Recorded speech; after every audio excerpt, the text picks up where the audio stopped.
যে ঘটনাটি এখন শেয়ার করব তা বর্তমান বরিশাল বিভাগের তৎকালীন প্রাচীন নাম চন্দ্রদ্বীপ পরগনার বর্তমান ঝালকাঠি জেলার নলছিটি থানার সুজাবাদ এলাকায় ঘটেছিল।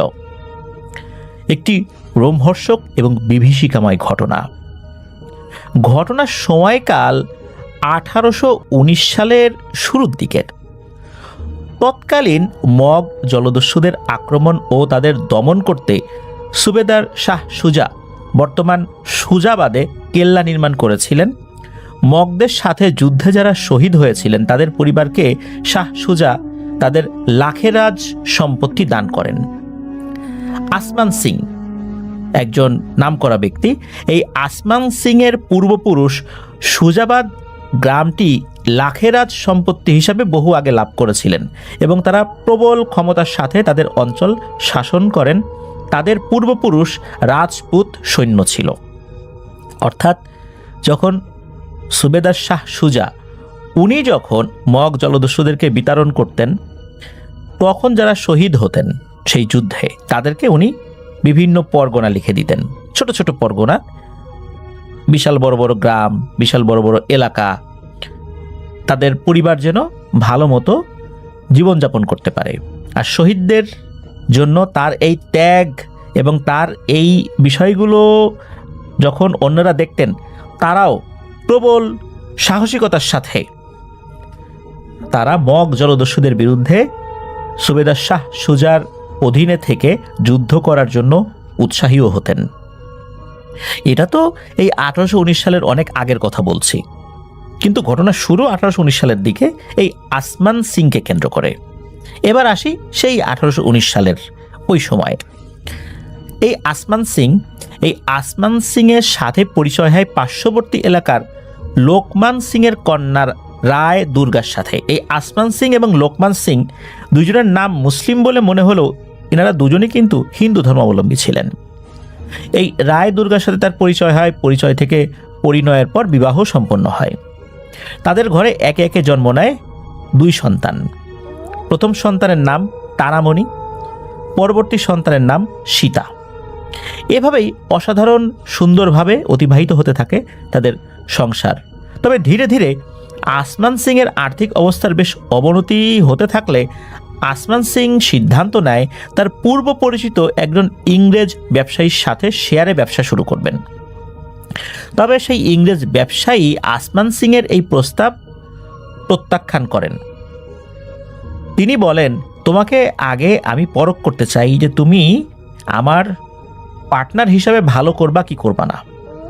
তার জন্য তোমাকে একটি কাজ করতে হবে। আসমান সিং বলেন, কি কাজ?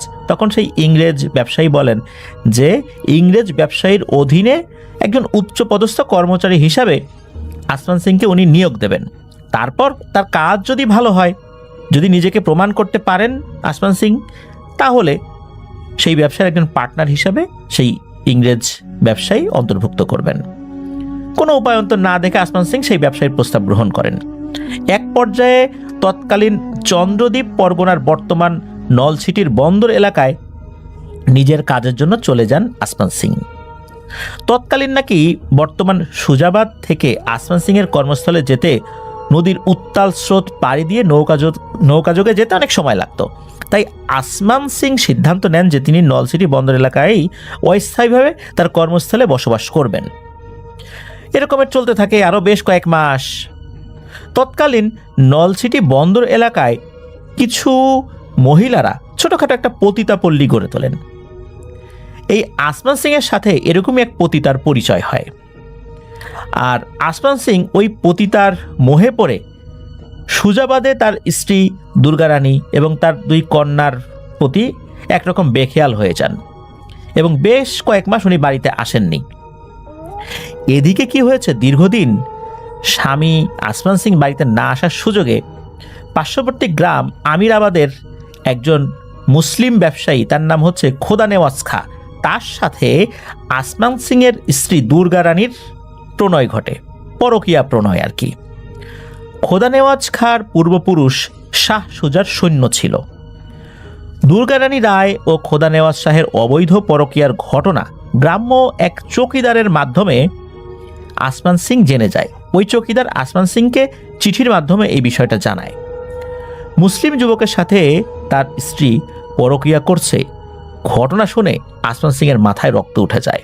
এদিকে উনি যে আর এক পতিতার মোহে পড়ে হাবুডুবু খাচ্ছেন, এই বিষয়টা কিন্তু ওনার মাথায় কাজ করে না। ওনার স্ত্রীর অপরাধটা উনি খুব বড় করে দেখা শুরু করেন। এক পর্যায়ে নিজ এলাকায় ফেরত আসেন আসমান সিং এবং বিস্তারিত ঘটনা শোনেন সেই গ্রাম্য চৌকিদারের মুখে। আসমান সিং অগ্নিমূর্তি ধারণ করে খোলা তরবারি নিয়ে রাতের বেলা বাড়িতে চলে আসেন। দুর্ভাগ্যজনকভাবে ওই সময় ওই খোদা নেওয়াজ এই রায় দুর্গার ঘরেই অবস্থান করছিলেন। এমন সময় আসমান সিং তো চলে আসছেন, এই দুর্গার সহযোগিতায় খোদা নেওয়াজ শাহ ঘরের পেছনের দরজা দিয়ে জঙ্গল দিয়ে পালিয়ে যান। আসমান সিং যখন ঘরের দরজা ভেঙে ভেতরে প্রবেশ করেছেন, তখন তার স্ত্রী দুর্গা রানী দেখলেন যে আসমান সিং খোলা তরবারি হাতে তার দিকে এগিয়ে আসছেন। এদিকে তার শিশুকন্যা সীতা, সে বিছানায় শুয়েছিল। বাঁচার জন্য সে সীতাকে সামনের দিকে তুলে ধরে, যাতে করে আসমান সিং তরবারি নিয়ে ওখানেই থেমে যায়। কন্যার ভালোবাসায় সেজন্য থেমে যায়, কিন্তু আসমান সিং এতটাই ক্ষিপ্ত হন যে উনি ওই তরবারি দিয়ে দুর্গা রানীকে আঘাত করেন। এত জোরে আঘাত করেন যে দুর্গা রানীর কোলে থাকা সেই শিশুটি তরবারির আঘাতে দ্বিখণ্ডিত হয়ে যায়। আসমান সিং শিশুটির এই অবস্থা দেখে হিতাহিত জ্ঞান হারিয়ে ফেলেন। তৎকালীন এই যে সময়টা ছিল, তখন তো ব্রিটিশ সরকারের বিভিন্ন কর্মকর্তারা জজ হিসাবে নিয়োগ পেতেন অধিকাংশ সময় আর কি। একদম শেষ দিকে এসে যদিও বা বাঙালিদেরকেও জজ হিসাবে নিয়োগ দেওয়া হতো, তো ওই সময়ে লোকজন ওখানে চলে আসে। স্ত্রী দুর্গা রানী এবং ওই খোদা নেওয়াজ শাহের সহযোগিতায় ব্রিটিশ পুলিশ আসমান সিংকে গ্রেপ্তার করেন। মামলা মোকদ্দমা চলার একটা পর্যায়ে আসমান সিংয়ের ফাঁসির হুকুম দেয় তৎকালীন ব্রিটিশ সরকার। আসমান সিংয়ের পুরো ঘটনা এবং তার ফাঁসির রায়ের বিষয়ে চিঠি লেখেন তারই সহোদর ভাই কলকাতা হাইকোর্টের তৎকালীন জজ ফটিক সিংকে। তিনি পুরো ঘটনা শুনে আপিল করেন। আপিলে তার ফাঁসির রায় বাতিল হয়ে যায়। জজ ফটিক সিং ফাঁসির আদেশ বাতিল হওয়ার চিঠি নিয়ে রওনা হন তৎকালীন চন্দ্রদ্বীপের নলছিটির সুজাবাদের উদ্দেশ্যে। এক পর্যায়ে তিনি নলছিটি বন্দর এলাকায় পৌঁছালে খোদা নেওয়াজ শাহ ষড়যন্ত্র এবং চক্রান্ত করে, খুব ভয়ঙ্কর একটা চক্রান্ত। তিনি এই পাটনি যারা মূলত এই খেয়া পারাপার করে, তাদের সহযোগিতায় এই খেয়া পারাপার বন্ধ করে রাখেন। আর বাতিল হওয়া ফাঁসির আদেশনামা যথাসময়ে সুজাবাদে পৌঁছাতে না পারার কারণে ভাদ্র মাসের অমাবস্যার একটা লগ্ন আছে, যেটা নাকি খুবই ভয়ঙ্কর। আসমান সিংয়ের বাড়িতে যেখানে ঘটনা ঘটেছিল, ঠিক সেখানেই একটি পুরাতন শিমুল গাছের সাথে আসমান সিংকে ফাঁসিতে ঝুলিয়ে তার মৃত্যুদণ্ড নিশ্চিত করা হয় এবং তার মৃত্যুদণ্ড যথাসময়ে কার্যকর করা হয়। তৎকালীন নাকি এমন একটা নিয়ম ছিল, যেখানে ঘটনা ঘটতো, মানে অপরাধ যেখানে সংঘটিত হতো, ওখানে তাকে শাস্তি দেয়া হতো। ঘটনাক্রমে শোনা যায় আসমান সিংয়ের খুব শখের একটি সাদা ঘোড়া ছিল, যে ঘোড়াটি যুদ্ধবিদ্যায় খুবই পারদর্শী ছিল। এটা ছিল আসমান সিংয়ের খুব প্রিয়। মৃত্যুর আগে নাকি আসমান সিং ঘোড়াটিকে জড়িয়ে ধরতে চেয়েছিলেন এবং জড়িয়ে ধরে নাকি অনেক কান্নাও করেছিলেন। আসমান সিংয়ের ফাঁসির পর রহস্যজনকভাবে তার সাদা ঘোড়াটিকে কেউ আর খুঁজে পায়নি। আসমান সিং মারা যাওয়ার পর রাতের আধারে মানুষ কিছু অদ্ভুত শব্দ শুনতে পাওয়া শুরু করে। টগবগিয়ে বন জঙ্গল ভেঙে চুরমার করে ঘোড়া ছুটছে, আর ঘোড়া যেরকম শব্দ করে ডাক দেয় ওই রকম ডাক দিচ্ছে, আর কে যেন বলছে, যা যা, আরো জোরে, আরো জোরে, আরো জোরে চল, এভাবে বলছে। এক পর্যায়ে ধীরে ধীরে চারদিকে উক্ত ঘটনা ছড়িয়ে পড়ে এবং ভয়ঙ্কর এক আতঙ্ক ভর করে তৎকালীন এলাকাবাসীর মাঝে। আস্তে আস্তে রাতের আধারে মানুষের চলাফেরা শিথিল হয়ে পড়ে। কেউ যেন রাতের আধারে বের হতেই সাহস পায় না। অনেকে বিভিন্নভাবে চেষ্টা করেছিলেন বিভিন্ন হুজুর কবিরাজ ডেকে এই সমস্যার সমাধান করার জন্য, কিন্তু কেউ এই সমস্যার সমাধান করতে পারেন নাই। এমন একদিন ওই সময়কার একজন ব্যক্তি আফসার উদ্দিন আকন্দ নামের একজন ভদ্রলোক, ইনি বৃদ্ধ ছিলেন, তিনি আমিরাবাদ বাজার থেকে বাজার করে রাতের বেলায় ফিরছিলেন সুজাবাদ গ্রামের দিকে নিজ বাড়িতে। তখন হয়তোবা রাত আনুমানিক 8টা কি 8:30 হবে। এমন সময় তিনি টের পান বন জঙ্গল ভেঙে চুরে একাকার করে কেউ যেন ঘোড়া ছুটে আসছে। তখন তিনি রাস্তার পাশে যে যাবেন সেই সুযোগও নেই, মনে হচ্ছিল উনি নড়তেই পারছেন না। তার সামনে দিয়ে প্রবল বেগে ছুটে আসছে আসমান সিং ঘোড়ার পিঠে বসে, আর ঘোড়ার পিঠে বসা আসমান সিং এর হাতে খোলা তরবারি। আসমান সিং এর এমন ভয়ঙ্কর রূপ দেখে তিনি হতবাক হয়ে প্রবল আতঙ্কে জ্ঞান হারিয়ে ফেলেন। পরের দিন লোকজন তাকে উদ্ধার করে বাড়িতে পৌঁছে দেয়। ধীরে ধীরে উনি পুরো ঘটনা খুলে বললেও উনি এতটাই ভয় পেয়েছিলেন যে এই ভয়ের কারণে উনি মৃত্যুবরণ করেন।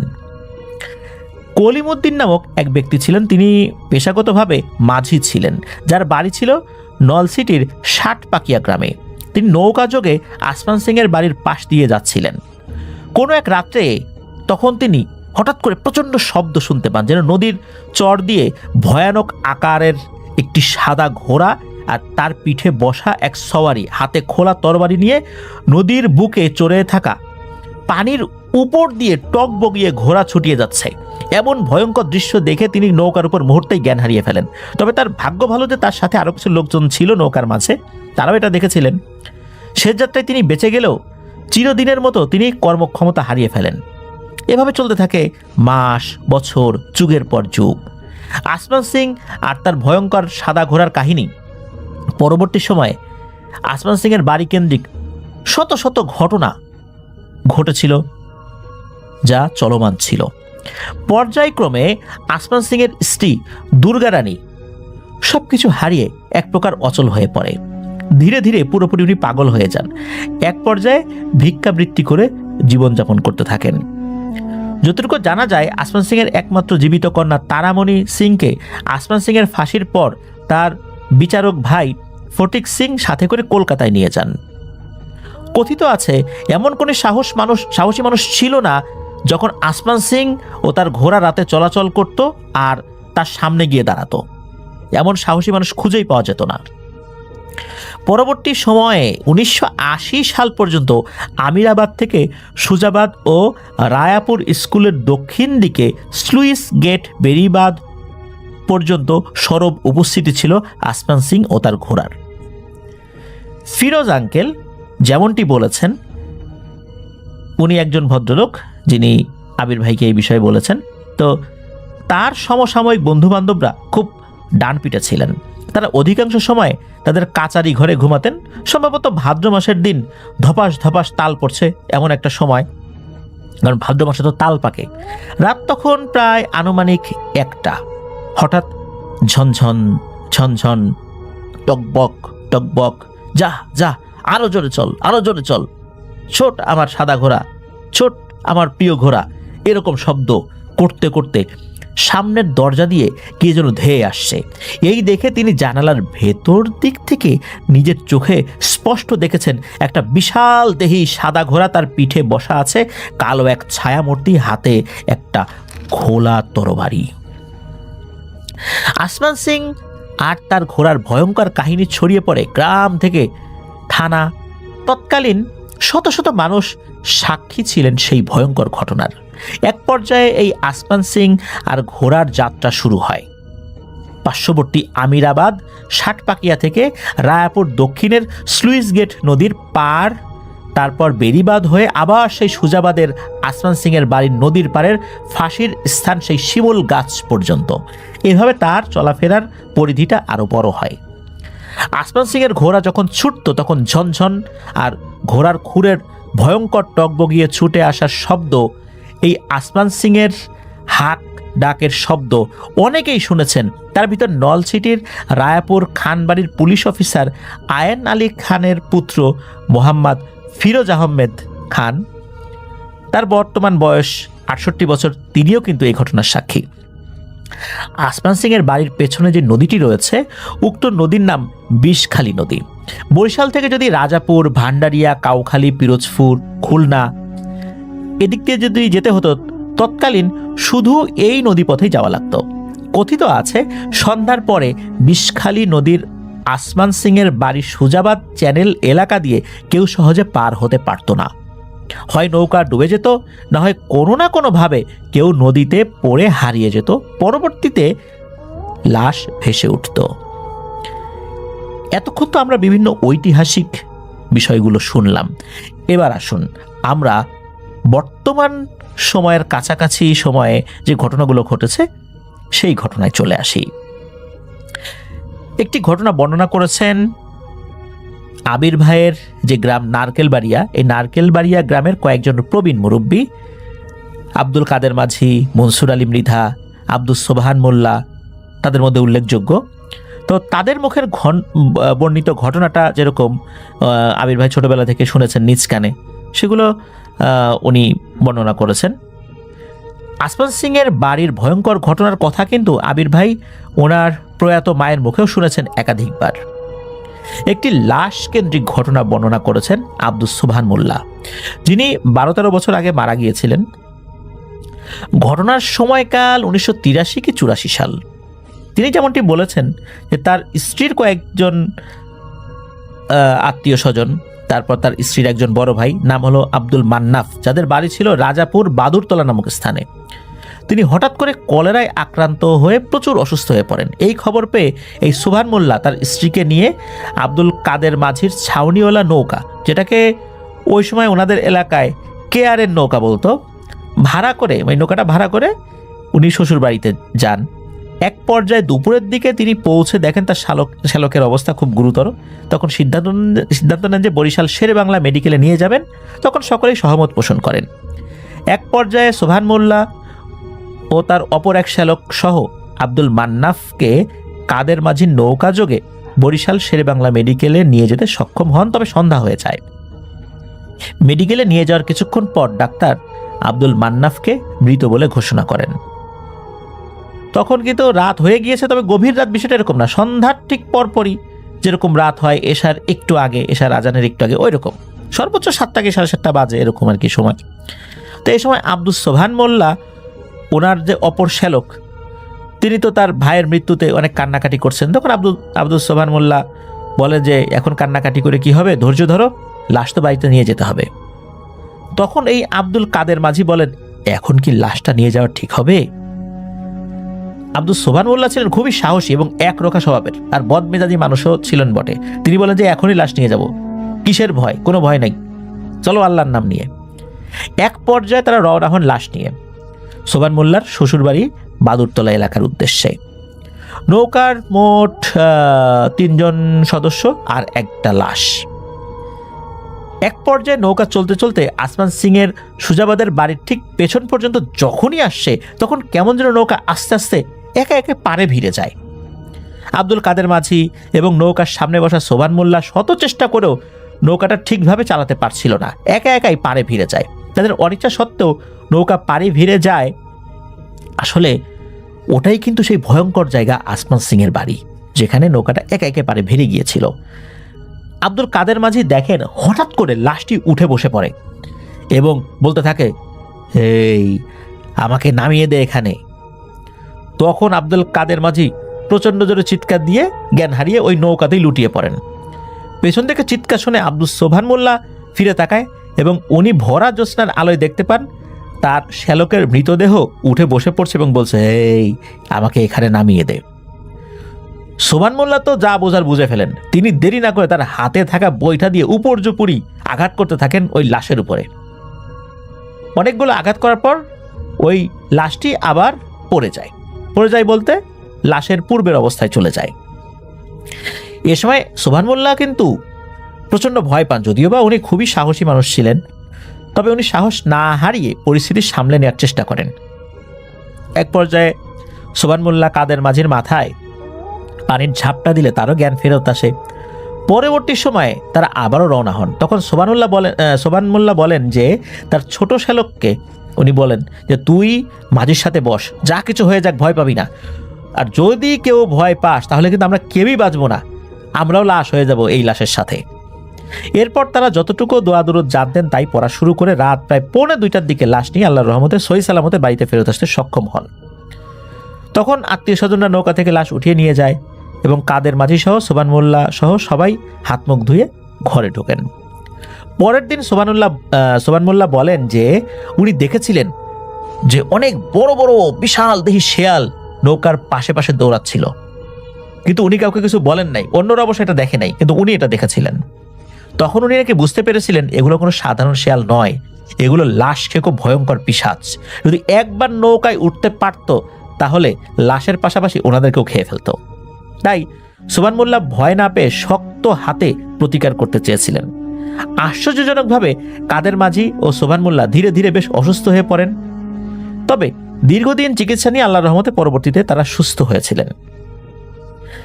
এলাকার প্রবীণ মুরব্বীরা বলতেন যে সহজে কেউ আসমান সিং এর বাড়ির পাশের নদী দিয়ে লাশ নিয়ে নাকি আসতো না, তাহলে ভয়ঙ্কর বিপদ হতো।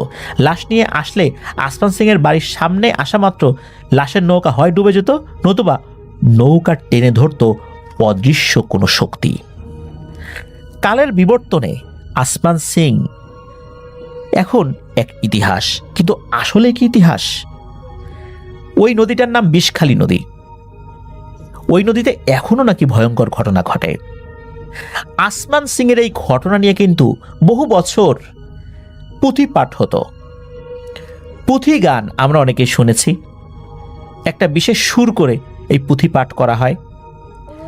তো এরকম পুঁথি পাঠ কিন্তু আসমান সিং, দুর্গা রানী, তারপর এই দুর্গা রানীর যিনি পরকীয়া প্রেমিক, তারপর আসমান সিং কিভাবে পতিতার প্রেমে মজে গিয়েছিলেন, তারপর এই ভয়ঙ্কর ঘটনা সবকিছু পুঁথি আকারে বহু বছর নাকি বিভিন্ন এলাকায় পঠিত হয়েছে।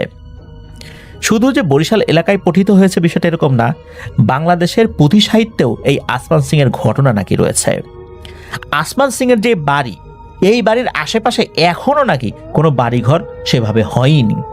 মানুষ এখনো মাঝে মাঝেই নাকি ভয় পায়, এখনো নাকি আসমান সিংকে দেখা যায়।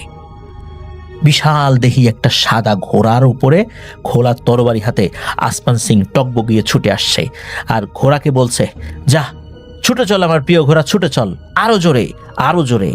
এরকম বলতে বলতে আসমান সিং ছুটে যায়। আসমান সিং এর যেই মেয়ে তো তার চাচার কাছে বড় হয়েছে, তার কি হয়েছে পরবর্তীতে জানা যায় না। আর আসমান সিং এর আর একটা মেয়ে, সে তো আসমান সিং এর হাতেই মারা গিয়েছে। আর আসমান সিং এর স্ত্রী দুর্গা রানীর সেই পরকীয়া প্রেমিকের কি হয়েছিল এটাও ওভাবে জানা যায় না। তারা কিভাবে নৌকা চলাচল বন্ধ করে দিয়ে এই ঘটনাটি ঘটিয়েছিল, আসমান সিং তিনি মারা যান। আর একটা ব্যাপার, সেটা হচ্ছে আসমান সিং যখন মারা যায় তখন ছিল ভাদ্র মাসের অমাবস্যা তিথি।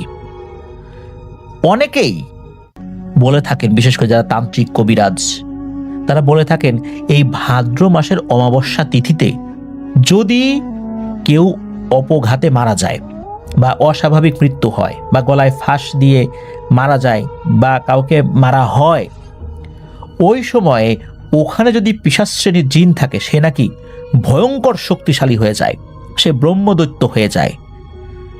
কথিত আছে এইভাবে যদি কেউ ব্রহ্মদৈত্য হয়ে যায় তাহলে তার বিনাশ করা খুবই কঠিন, সে অত্যন্ত শক্তিশালী হয়ে যায় এবং সে লাশ খেকো পিশাচ হয়ে যায় এবং তাকে কখনোই দমানো যায় না।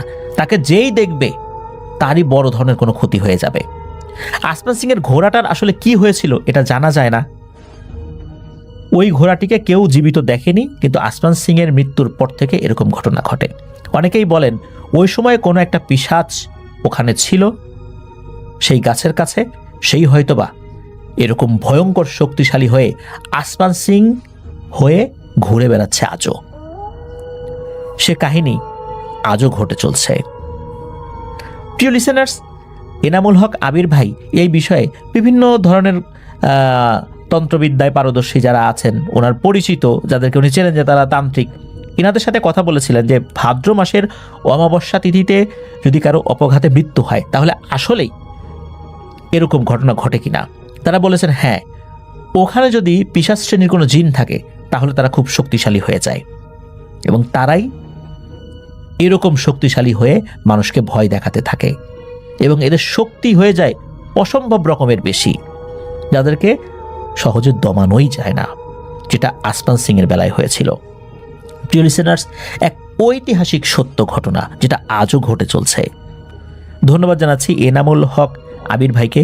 এমন একটি ঘটনা যা ইতিহাসের পাতায়ও রয়েছে, পুঁথি আকারে রয়েছে, আমাদের পুঁথি সাহিত্যেও আসমান সিংয়ের ঘটনা রয়েছে। এবার একটি ঘটনা যে আসলে কখনো আমাদের চ্যানেলে বলতে পারবো এটাও ভাবতে পারিনি।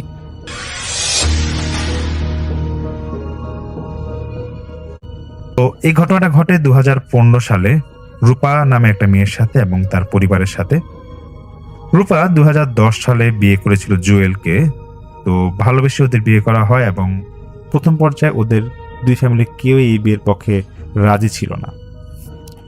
তো ভালো যখন ওদের জীবনযাপন যাচ্ছিল, ঠিক বিয়ার 2 বছরের মাথায় জুয়েল এবং রূপার মধ্যে বেশ সমস্যা সৃষ্টি হয়। মানে এক কথায় পারিবারিক কলহ, একজন নাকি আরেকজনকে দেখতে পারতো না, প্রায় নাকি ওদের মধ্যে ঝগড়া লেগে থাকতো। একটা পর্যায়ে রূপা এতটাই বিরক্ত হয়ে যায় জুয়েলের প্রতি যে সে ওর নিজের বাড়িতে এসে পরে রাগ করে। তো জুয়েল নাকি ওকে বাড়ি থেকে, মানে ওদের জুয়েল রূপাদের বাড়ি থেকে নিয়ে আসার জন্য অনেক চেষ্টা করেছিল। তো রূপা নাকি একবারে বলেছিল যে না, সে আর কখনোই জুয়েলের বাড়িতে যাবে না। তার কিছুদিন পরে জুয়েলের লাশ পাওয়া যায় ওদের বাড়ির ঠিক আশেপাশেই, মানে জুয়েলদের বাড়ির ঠিক আশেপাশেই। অনেকেই মনে করে হয়তো রূপা কাউকে দিয়ে ওকে খুন করিয়েছে, কিন্তু না, আসলে এটা পরে একটা পর্যায়ে প্রমাণ হয় যে না, ও সুইসাইড করেছিল জুয়েল। যাই হোক, এরকম জুয়েল যখন মারাও যায় তখন নাকি জুয়েলের লাশটা পর্যন্ত রূপা দেখতে আসে না, এতটা বিরক্ত ছিল সে। তো এটার বছর খানিক পর রূপার আরেক জায়গায় বিয়ে হয়, কিন্তু বিয়ে হওয়ার পরেও রূপা ওর মায়ের কাছেই থাকতো।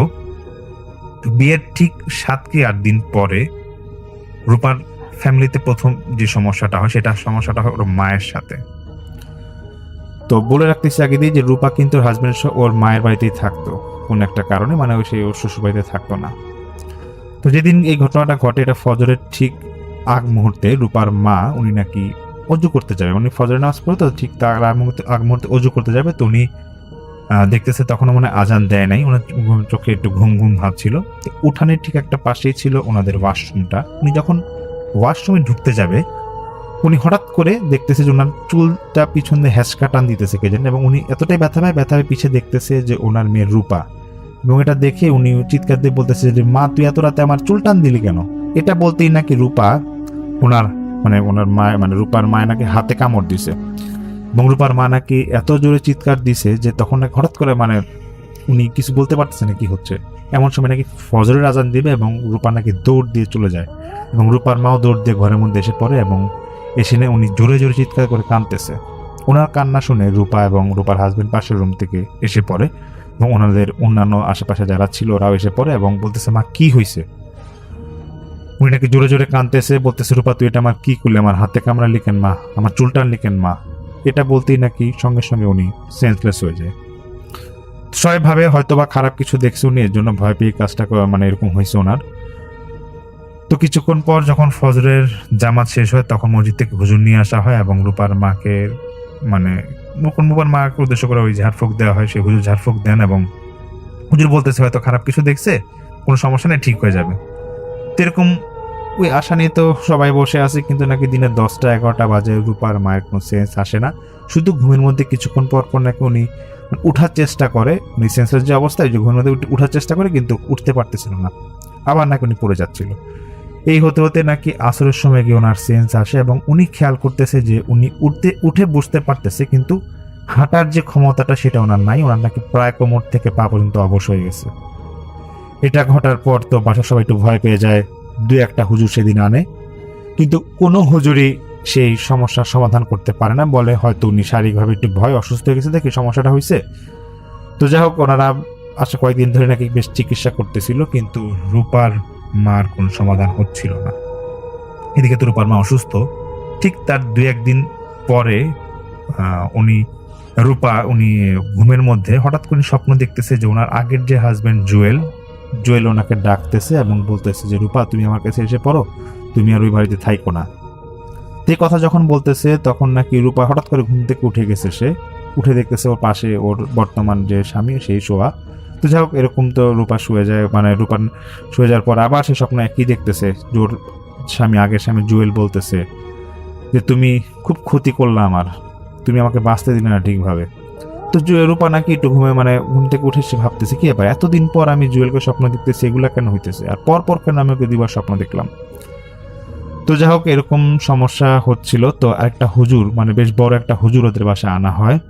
তো সেই হুজুরকে বলা হয় সম্পূর্ণ ঘটনা, যে এরকম আমার মা এরকম অসুস্থ হয়ে গেছে, উনি পায়ের নিচ থেকে এরকম পায়ের নিচটা ওনার প্রায় অবস্থা গেছে, কি করা যায়, কি আসলে খারাপ কিছু ওনাকে ভর করছে নাকি অন্য কিছু হয়েছে, একটু দেখেন না। আর রূপা বলতেছে যে আমিও অনেক সময় উল্টাপাল্টা স্বপ্ন দেখতেছি, এগুলো একটু দেখেন কি আমাদের বাসায় কোনো কিছু খারাপ কিছু হয়েছে নাকি বা কেউ আসর করছে নাকি। তখন সেই হুজুর বলতেছে যে কোনো কিছু আসর করে নাই, তবে আপনারা মনে হয় কারো ক্ষতি করতে চাইছিলেন, ওইটাকে ওইরকম কেউ মনে হয় আপনাদের সমস্যা করতেছে। এটা বলার পরে সেই বড় হুজুর চলে যায়, এবং সেই বড় হুজুর চলে যাওয়ার সময় সেই তসলিম সাহেবের ঠিকানা দিয়ে বলতেছে, দেখেন আমার থেকে আর একজন আধ্যাত্মিক লাইনের একজন মানুষ আছে, ওনার সাথে যোগাযোগ করেন, দেখেন উনি সমস্যা একটা সমাধান করতে পারবে। তো বাসায় যখন এরকম সমস্যা চলতেছিল, তার কয়েকদিন পর নাকি সেই তসলিম সাহেবকে খবর দেওয়া হয়, এবং তসলিম সাহেব উনি আসেন। তসলিম সাহেব যখন ওই বাড়ির উদ্দেশ্যে রওনা দিবেন, তখন উনি ওনার বন্ধু জিনকে বলতেছে যে উনি যে জিনকে পালতো সেই জিনকে বলতেছে যে বন্ধু, আমি তো যাচ্ছি একটা সমস্যা নিয়ে, তো একটু বলো না ওই বাসায় কি হইতে পারে, একটু জেনে যাই তোমার থেকে। তখন সেই বন্ধু জিন বলতেছে যে তুমি ওই বাসায় যাবা সবই ঠিক আছে, কিন্তু ওই বাসায় যদি কোনো মেয়ে বা কোনো মহিলা যদি তোমাকে কিছু বলে, এটা সহজে বিশ্বাস করবা না, এটাই তোমাকে বলে রাখলাম। তারপর তুমি যা করার করো, নাহলে আমাকে ডাকবা তুমি। তখন তসলিম সাহেব সে বাসায় যায় এবং সবার কাছ থেকে ঘটনাগুলো শুনে যে কি সমস্যা কার কি হচ্ছিল। তো তসলিম সাহেব প্রথমে রূপাকে ডাকে, বলতেছে যে তোমার সাথে আমার কিছু কথা আছে, তো আমি তোমাকে নিয়ে একটু বসবো, আর ওই আশেপাশে একটু খাবার পানি রেখো, একটু পানি রাখতে পারে। তখন একটা জায়নামাজে তসলিম সাহেবের বিপরীতে রূপাকে বসানো হয়, এবং রূপার স্বামী পাশেই ছিল, বর্তমান স্বামী যে ছিল, এবং রূপার মাও খাটের মধ্যে বসা। তো তসলিম সাহেব বলতেছে, রূপাকে দেখেই বলতেছে যে তোমাকে খারাপ কিছু একটা আসর করছে, এবং তোমার মাকেও আসর করছে, এজন্য তোমার মা তো অসুস্থ আছেই, এবং তুমি যে মাঝে মাঝে খারাপ স্বপ্ন দেখো, এবং তোমাকে দেখে বোঝা যাচ্ছে তোমাকে খারাপ কিছু একটা আসর করছে, এবং তুমি বুঝতেছো না যে তোমার শরীরের মধ্যে কি কি সমস্যা আছে, আমি এটা তোমাকে দেখেই বুঝতে পারতেছি। তো তসলিম সাহেব বলে যে ঠিক আছে, সমস্যা না, আমি পুরো ঘরের দরজা জানলা সবকিছু আটকায় দাও, আমি একটা জিন হাজির করবো, এটাতে ভয় পাওয়ার কিছু নাই। এবং রূপার হাজবেন্ডকে বলতেছে যে আপনার স্ত্রীর উপর একটা আমি জিন হাজির করবো, তো আপনারা ভয় পাবেন না। তখন শুধু ওর বন্ধু জিনটা তসলিম সাহেবের কানে কানে নাকি এসে বলে গেল যে কোনো বেইনসাফি করবেন না, যেটা করবেন ঠিকই করবেন, কিন্তু কোনো মেয়ে মানুষের কথা এখানে এই ঘরে বিশ্বাস করবেন না। কিছুক্ষণের মধ্যে নাকি সেই রূপার উপরে একটা জিন এসে ভর করে, এবং জিন ভর করার সঙ্গে সঙ্গে তসলিম সাহেব বলতেছে যে তুই এই ফ্যামিলিটার প্রতি এরকম সমস্যা সৃষ্টি করছিস কেন, কি করছিস, কি হয়েছে এখানে বলতো আমাকে। তখন সেই জিনটা বলতেছে যে আমি যদি সত্য কথা বলি তাহলে এটা সমাধান করতে পারবেন, তাহলে আমি এটার সত্য কথাটা বলবো। তখন তসলিম সাহেব বলতেছে হ্যাঁ, আমি এটা সমাধান করবো, বল কি হয়েছে, কি সমস্যা করছে তোর এই ফ্যামিলি। তখন সেই জিনটা বলতেছে, যেটা রূপার উপর ভর করেছিল, সে বলতেছে দেখেন আমি অন্য ধর্মের একটা জিন, তো আজ থেকে বছরখানিক আগে রূপার মা একটা খারাপ কাজ করছে, এর জন্য আমি ওইটার একটা ওই কারণে আমি আজকে এই ওদের ঘরে সমস্যাটা করতেছি। তো তসলিম সাহেব বলছে কি সমস্যা একটু শুনি।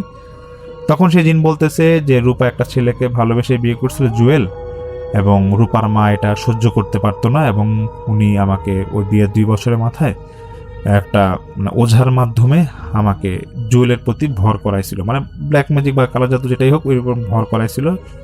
তো ভর করানোর পর থেকে আমি সবসময় জুয়েলের পিছিয়ে লেগেছিলাম, এবং জুয়েলের সবসময় ক্ষতি করতাম, এবং তার পাশাপাশি চেষ্টা করতাম যাতে রূপা জুয়েলকে ভুল বুঝে, এবং একটা পর্যায়ে জুয়েলকে আমি ওর মধ্যে আমি ঢুকে আমি ওকে মেরে ফেলি, যেভাবে ও আত্মহত্যা করে। কিন্তু আত্মহত্যা করার পরে আমি যা দেখলাম যে আসলে রূপার মায়েরই দোষ, ওই ছেলের কোনো দোষ ছিল না। তারপর থেকেই আমি প্রতিজ্ঞা করি যে রূপা যদি কখনো বিয়ে করে তাহলে আমি রূপার এবং রূপার মায়ের ক্ষতি করব। আর এই জন্য আমি দেখলাম যে রূপা যে এরকম বিয়ে করছে, তারপর বিয়ের কয়েকদিনের মাথায় এসে আমি রূপার মাকে প্রথমে ক্ষতি করি, এবং আমি এতটাই ক্ষতি করি যে ওনার হাঁটাচলা পুরো বন্ধ করে দিছে আমি, সে জিন বলে আর কি। এবং সেই জিন এটাও বলে যে এখন আমি রূপাকে শেষ করব, কিন্তু আমি রূপাকে শেষ করতে পারি না, কারণ রূপার যেই রাশি, সেই রাশি আমার এখানে, মানে আমি সেই রাশির মানে কোনো ক্ষতি করতে পারতেছি না। তো যাই হোক, এটা বলার পরে মানে তসলিম সাহেব একটু অবাক হয়ে যায় এবং তসলিম সাহেব বলতেছে, এগুলো ভুয়া কথা বাদ দে, এইসব মিথ্যা কথা বলবি না, ওরা এত ক্ষতি করতে পারে না। তসলিম সাহেবের বন্ধু জিন নাকি আবার ওনার কানে কানে এসে বলতেছে যে আপনি এই জিনের কথা আপনি বিশ্বাস করেন, আপনি এখানে বেইনসাফি করবেন না, এটা একটা সহজ সমাধান আপনি করে যান। তো এটা যখন বলতেছিল, তসলিম সাহেব নাকি সঙ্গে সঙ্গে বন্ধু জিনের কথায় নাকি তিনি বিশ্বাস করে এবং তিনি বদ জিনটাকে বলতেছে যে তোর এখন শেষ কথা কি বলে যা। তখন সেই বদ জিন বলতেছে যে আমি এখান থেকে চলে যাব ঠিকই, কিন্তু এই বাসার মানুষের কারো না কারো একটা ক্ষতি হবে এবং এটা আমি করেই ছাড়বো। এটা বলার সঙ্গে সঙ্গেই নাকি মানে তসলিম সাহেবকে যে তসলিম সাহেব যে কিছু একটা করবে, সঙ্গে সঙ্গে দেখতেছে যে সে বদদিন চলে গেছে, আর সে কথা বলে না এবং যাওয়ার সময় ওদের যে ঘরের জানলাটা ছিল, জানলাটাকে জোরে একটা বাড়ি খায়। তখনই তসলিম সাহেব বুঝে যায় যে না, বদদিনটা চলে গেছে। তখন তসলিম সাহেব দেখতেছে রূপার তো সেন্স নাই, তুমি কিছুক্ষণের মধ্যে রূপার সেন্স আনার ব্যবস্থা করে এবং বাসায় যারা ছিল ওদেরকে বলতেছে যে আসলে কি ঘটনা ঘটলো এটা তো আপনারা শুনলেন সবাই, এখন এটার কোনো সমাধান নাই, আর এটা সত্য না মিথ্যা আমি বলতে পারবো না, তবে জিন যে আমাকে এটা বলছে এটা সত্যই হবে। তো রূপার জামাই মানে একটু অবাক হয়ে যাচ্ছিল, যিনি বর্তমান জামাই ছিল। যাই হোক, তসলিম সাহেব বলে যে আমি চলে যাচ্ছি, কিন্তু আমি এটা সমাধান করতে পারবো না, কারণ আমি বেইনসাফি আমি করতে পারবো না। আর আপনার একটু, আমি তো দেখলাম ঠিক আছে, কিন্তু আমার সাথে দ্বারা যেহেতু সমাধান হচ্ছে না, আপনার পারলে অন্য কারোর সাথে কথা বলুন বা দেখেন। তো এটা বলার পর তসলিম সাহেব তো এসে পড়ে, আর ওই ফ্যামিলির সাথে উনি যোগাযোগ করে না। তবে তসলিম সাহেব যেটা বলে যে পরবর্তীতে উনি শুনতে পারে যে রূপার মা, উনি তো আগে পায়ে ওনার প্যারালাইজ বা হাঁটা চলা বন্ধ হয়ে গেছিল, রূপা ওনাকে আস্তে আস্তে তখন তারপর থেকে অসুস্থ হয়ে গেছিল অনেক, সে নাকি আর সুস্থ হইতে পারে নাই এবং রূপার মাও নাকি ওনার জবান চলে গেছিল, আর কথা বলতে পারে নাই। তো এটা তো ঘটনাটা শুনে তারপরে তো এভাবেই ওনাদের পরবর্তীতে এই সমস্যার সমাধান হয় না। তসলিম সাহেব যেটা বলে, উনি তো এসেই পড়ে, কারণ ওনার বন্ধু যিনি একটা কথাই বলছিল যে এখানে যেটাই হবে, কোনো মেয়ে মানুষের কথা কখনো বিশ্বাস করবা না ওইখানে, ওই আসরে।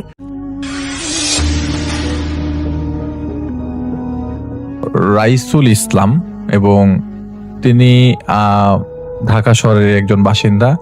বলতে পারা যায় যে খুব সাধারণভাবে তিনি খুবই ওই এলাকার খুবই নামকরা একজন বাসিন্দা এবং বহুদিন যাবৎ সেখানে বসবাস করছিলেন।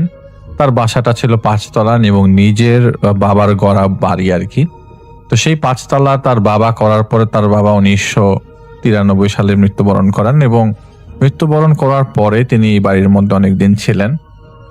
সেই রাইসুল ইসলামের ছোট ছেলে, যিনি আমাদেরকে ঘটনাটি সিফাতের মাধ্যমে আমাদেরকে পাঠিয়েছে, সেই ছোট ভাইয়ের আমি ছোট ছেলের নাম আমি বলছি না। তো উনি আসলে সত্যি কথা বলতে রাইসুল সাহেব সেই বাসাটা অনেকদিন যাবত, রাইসুল সাহেব তার বাবার একমাত্র এক ছেলে এবং রাইসুল সাহেবের আরো 2 বোন ছিল। তো যাই হোক, ওই বাসাটা ছিল 5 তলা, ছাদের উপরের 5 তলায় থাকতো রাইসুল সাহেব এবং পুরো পরিবার, মানে যে ভাই ঘটনা পাঠিয়েছেন তার পরিবার সম্পূর্ণ 5 তলায় থাকতো পুরো ফ্ল্যাট জুড়ে, এবং ছাদের উপরে তাদের বেশ বড় সড় একটা বাগান ছিল 5 তলা ছাদের উপর, এবং বাগান করার শখ ছিল। যেহেতু রাইসুল সাহেব নিজে একজন গভর্নমেন্ট অফিসার ছিলেন, তার এরকম বাগান করার বেশ শখ ছিল। এই বাড়িটা তিনি পৈতৃক সূত্রে পেয়েছেন। প্রচন্ড অনেস্ট একজন অফিসার হিসেবে তিনি তার অফিসে কর্মরত ছিলেন বহুদিন যাবৎ। তার বয়স যখন 61 বছর, তখনই তার শরীরে ক্যান্সার ধরা পড়ে এবং লাং ক্যান্সারের মোটামুটি অনেকটুক লাংই তার এফেক্টেড হয়ে যায়। তো মৃত্যুর দিন তিনি তখন গুনছিলেন। বাসাটা একটু বর্ণনা দিই, মৃত্যু গোনার দিনের কথা একটু পরে আসি। বাসা বর্ণনা দিতে হলে পুরো বাসাটা হচ্ছে একদম দক্ষিণ ফেসিং আর কি। তো বাসার ছাদের উপরে উঠতেই, যে জায়গাটা ছাদ, মানে ছাদের যে গেট, এটাতে উপরে উঠতেই, বাসায় কোনো লিফট ছিল না, তো ছাদের উপরে উঠতেই হাতের বাম দিকে উনি একটা বড়ই গাছ লাগিয়েছিলেন এবং একটা পেয়ারা গাছ লাগিয়েছিলেন, এবং সেই বড়ই গাছ এবং পেয়ারা গাছের নিচে 2টা চেয়ার দেওয়া ছিল, সেটা অনেকটা রডে ফিক্স করা। সেই চেয়ারটার মধ্যে তিনি প্রায় সময় যে উপরে বসতেন এবং সেই টেবিলটাও সেখানে ফিক্স করা, মানে এটা কেউ নাড়াতে পারবে না, এটা ফিক্স করেই বানানো হয়েছিল, সিরামিকের টাইলসের টেবিল। সেখানে চাটা খেতেন উপরে, সেখানে একটা ফিক্স করা ছাতাও ছিল, সেটা খোলা যেত, ওইটা রোদ পড়লে তিনি যেন ছাদে, এবং ছাদের মধ্যে তিনি বেশ অনেক শাকসবজির বাগান টাগান, এক পাশে শাকসবজি এক পাশে ফল, এরকম। তো তিনি ফল সাইডে এরকম চেয়ার বসিয়েছিলেন আর কি। তো মাঝে মধ্যে চা খেতেন আর কি রাইসুল সাহেব। রাইসুল সাহেব একজন ওসিয়ত করার জন্য উকিল সাহেব সহ বাকি সবাইকে ডাকা হয় এবং সেই ছোট ভাইটা যিনি আমাদের ঘটনা পাঠিয়েছেন তার আরো 2 ভাই আছে, তারা 3 ভাই। রাইসুল ইসলামের 3 ভাই এবং রাইসুল ইসলামের বোন, তার বোনরা আসে। রাইসুল ইসলামের 3 ভাই বলতে রাইসুল ইসলামের 3 ছেলে। তো ওয়াসিয়ত করতে যখন আসা হয় তো সবাইকে সমপরিমাণ বন্টন করে দেওয়ার পর তাদের যে তার একটা বাড়ি ছিল সেই বাড়িটা তার বোনদেরকে তিনি হিসাব করে বুঝিয়ে দেন এবং তার ছেলেদেরও তিনি বুঝিয়ে দেন এবং তিনি বলে দেন, একটা ওসিয়ত করেন যে আমার দাদার কবর হয়েছিল যে জায়গায়, সেই জায়গায় ঠিক একই উপরে আমার বাবার কবর দেওয়া হয়। আমার বাবার কবর দেওয়ার পর তোমরা সবাই আমাকে সেই জায়গার উপরে কবর দেবে, আমার বাবার উপরে কবর দেবে। তো ওনার সময়টা শেষ ছিল, কারণ এইটা ওসিয়ত করেছে কারণ ওই সময় তাকে অলরেডি তওবা পড়ানো হয়ে গেছে। কারণ তওবা পড়ানোর কারণ হচ্ছে তার লাংসের অবস্থা খুব খারাপ ছিল। বাসায় একটা সময় ডাক্তাররা বলে দেয় যে ওনাকে হাসপাতালে রেখে আসলে ঠিক হবে না। ওনারা বেশ টাকা পয়সাও তখন সেই মুহূর্তে খরচ করে ফেলে, তাকে বাসায় নিয়ে আসা হয় এবং রাইসুল সাহেবকে বাসায় নিয়ে আসার পরেই ওসিয়তটা করা হয়। ঠিক যতটুকু পর্যন্ত তার শক্তি সামর্থ্য ছিল তিনি উকিল ডেকে ওসিয়ত করে ফেলে। তো সবকিছু ঠিক ছিল, কিন্তু তিনি তো ঠিক ছিলেন না। রমজান হচ্ছে 6ষ্ঠ রমজান তখন চলে। 6th রমজানের সেহেরি করবার পর, সেহেরির সময় তিনি সুস্থ ছিল কিন্তু তিনি রোজা রাখতে পারছিলেন না, ওই সময় অবস্থা তার খারাপ হয়ে গেছিল।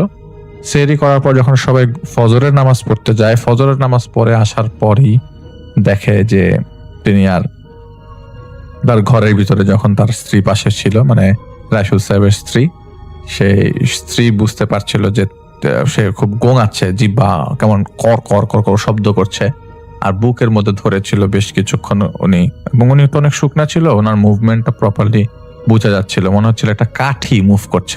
ওনার স্ত্রী বলেছে যেটা।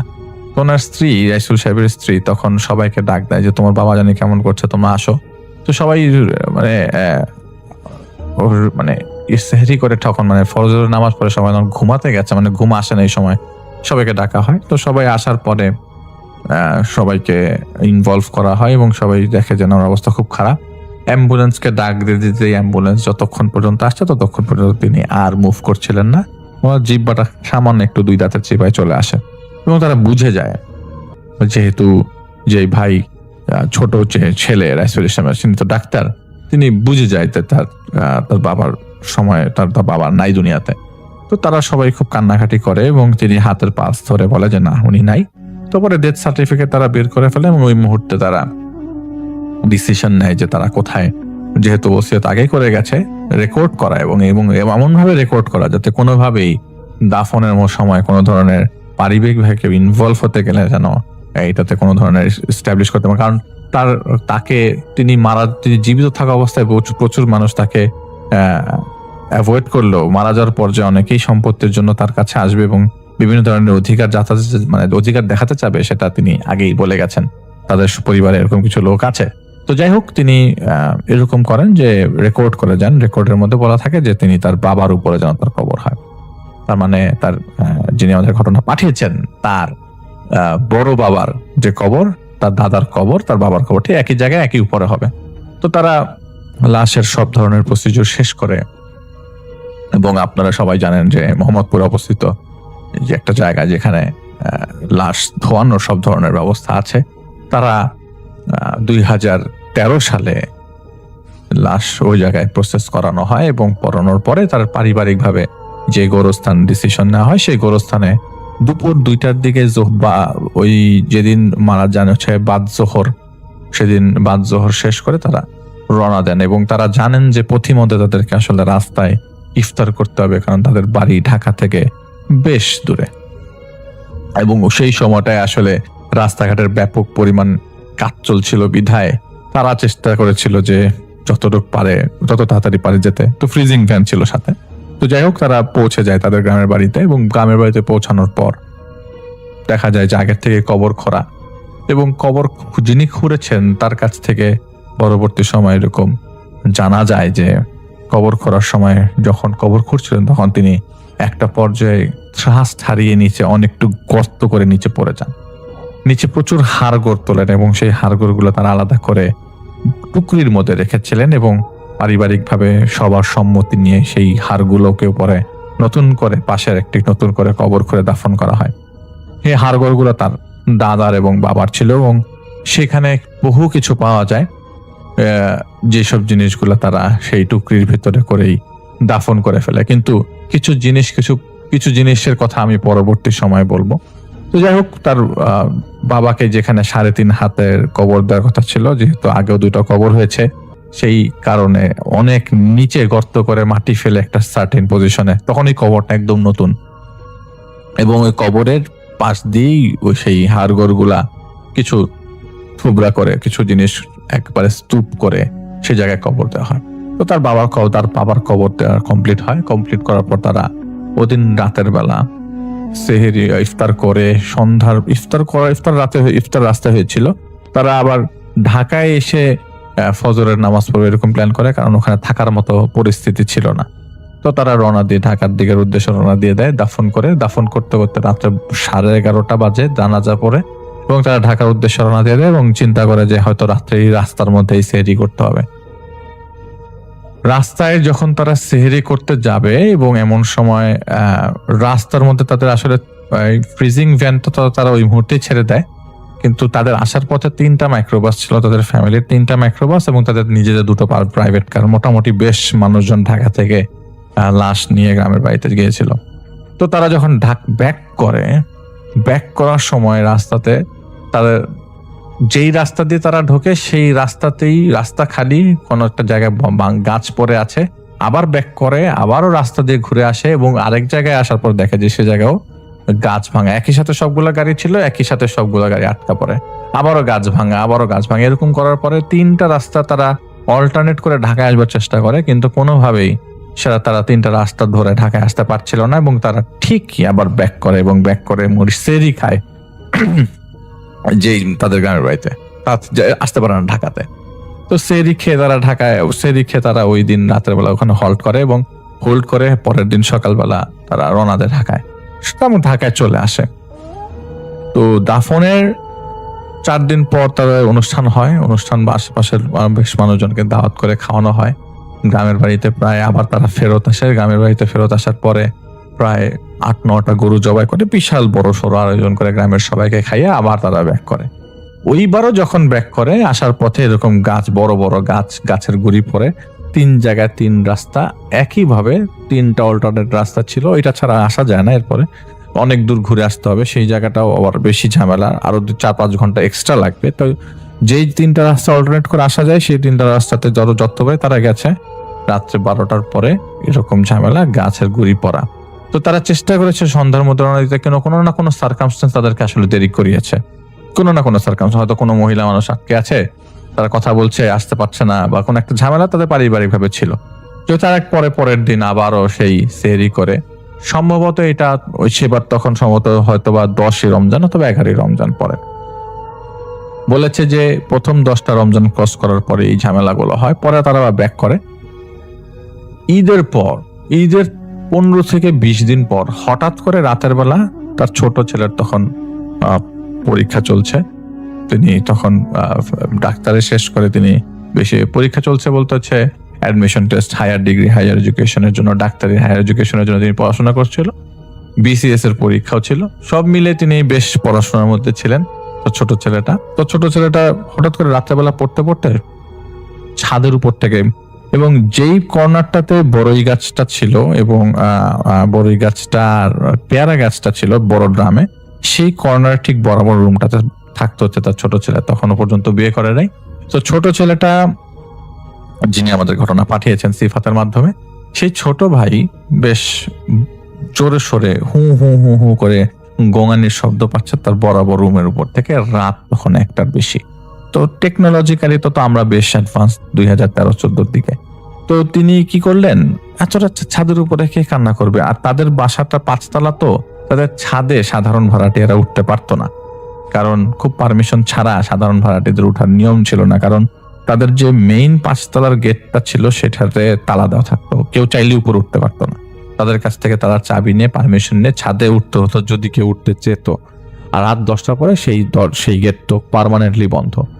ছাদে ওঠার জন্য উঠা যেত, তাদের কাছ থেকে চাবি নিয়ে ছাদে গেট খুলতে হতো, কিন্তু রাত 10টার পর তাদের সেই সিঁড়ির কামরার গেটটা, গ্রিলের গেট, সেটা বন্ধ করে দিত তারা, যাতে কেউ 10টার পরে ছাদে উঠতে না পারে। তো রাত তখন 1টা বাজে, ছাদে ওঠার তো কোনো চান্সই নাই। সে দরজাটা খুলে ছাদের, তাদের যে মেইন করিডোরের সামনে যে সিঁড়ির কামরার গেটটা, যেটা মেইন গেট, যেটাতে ছাদে নিচ থেকে কেউ ছাদে উঠতে পারবে, সেই গেটটা তো চেক করে যে সেটাতে তালা দেওয়া। তিনি আবার তার রুমে যান, তাহলে হু হু করে কাঁদছে কেউ। ওই মুহূর্তে যেই শব্দে কান্নাটা আসছে, সেই শব্দটা দেখে মনে হচ্ছিল যে, শুনে মনে হচ্ছিল যে একটা কোনো মহিলা মানুষ কান্না করছে, কিন্তু বাসায় তো ওই মুহূর্তে কোনো মহিলা মানুষ ছিল না। তারা 3 ভাই, তার মা, তিনি তার মার রুমে যে উকি মারে, উকি দেয়, দেখে যে তার মা তো ঘুমাচ্ছে। ঈদের পরের ঘটনাটা, তো তিনিও বেশ খুব অবাক হয়ে যায়, এবং তার কোচিং সেন্টারের পরীক্ষা সব মিলে তিনি বেশ পড়াশোনার মধ্যে ছিলেন, কিন্তু তার ডিস্টার্ব হচ্ছিল। তার রুমের মধ্যে তিনি বারবার কান ঝাঁকি দিয়ে পরিষ্কার করার চেষ্টা করে যে আসলে তিনি কি আসলে কান্নার শব্দ শুনছেন নাকি পাশের বাসা থেকে কোনো কান্না। তার ভাষ্য মতে যে তার আশেপাশে এত কাছে বাসা নাই, যে বাসা এত কাছে না বাসাগুলা, যেসব বাসাগুলা থেকে কান্নার আওয়াজ এত স্পষ্ট শোনা যাবে, এবং তিনি জানালার পাশে দাঁড়িয়ে থেকে স্পষ্ট শুনছেন যে ছাদের উপর থেকে কান্না আসছে। তো তিনি বেশ সাহসী মানুষ, আমি তাকে চিনি, তাকে আমি খুব ভালো করে চিনি। যাই হোক, তিনি ছাদে যান। ছাদে যে তিনি গেট ধরে পড়ে যাওয়ার মতো অবস্থা, কারণ গেট থেকে উঠে বাম দিকে যে বড়ই গাছটা এবং যে পেয়ারা গাছটা ছিল, সেই রেলিং ধরে, আসলে সেই রেলিংটার উপর দিয়ে আবার কারুকাজ করা, তাদের বাসার ছাদের উপরে রেলিংটার উপরে কারুকাজ করা, সিমেন্টেরই কিন্তু কারুকাজ করা, সুন্দর কারুকাজ করা, গোল রাউন্ডেড। সেখানে আপনি চাইলে দাঁড়াতে পারবেন না, মানে আপনি সাপোর্ট নিতে পারবেন না, দাঁড়ানো সম্ভব না, কারণ এটা গোল রাউন্ডেড, এটা রাউন্ড শেপ। তো ওখানে একজন বসে কান্না করছে। শেপ এবং মানুষটার চেহারা, সুরত দূর থেকে যতটুকু মনে হচ্ছে ছাদের আলো, কারণ ছাদে উঠে তিনি লাইট জ্বালালেন, ওই আলোটা সেই জায়গা পর্যন্ত যায়, এবং তিনি পরিষ্কার তার বাবাকে দেখতে পান ছাদের উপরে কান্না করছে। বাবা ঠিকই, কিন্তু শব্দ আসছে মহিলার। তিনি ডাকে আব্বা, খুব জোরে ডাক দেয় আব্বা। কান্না করা অবস্থা থেকে হাঁটু ঘুরে যেভাবে মেয়ে মানুষরা কান্না করে, তিনি হাঁটুটা সরিয়ে মাথাটা উপরে উঠায়, তার ছেলের দিকে তাকায় এবং ছাদ থেকে পড়ে যায়।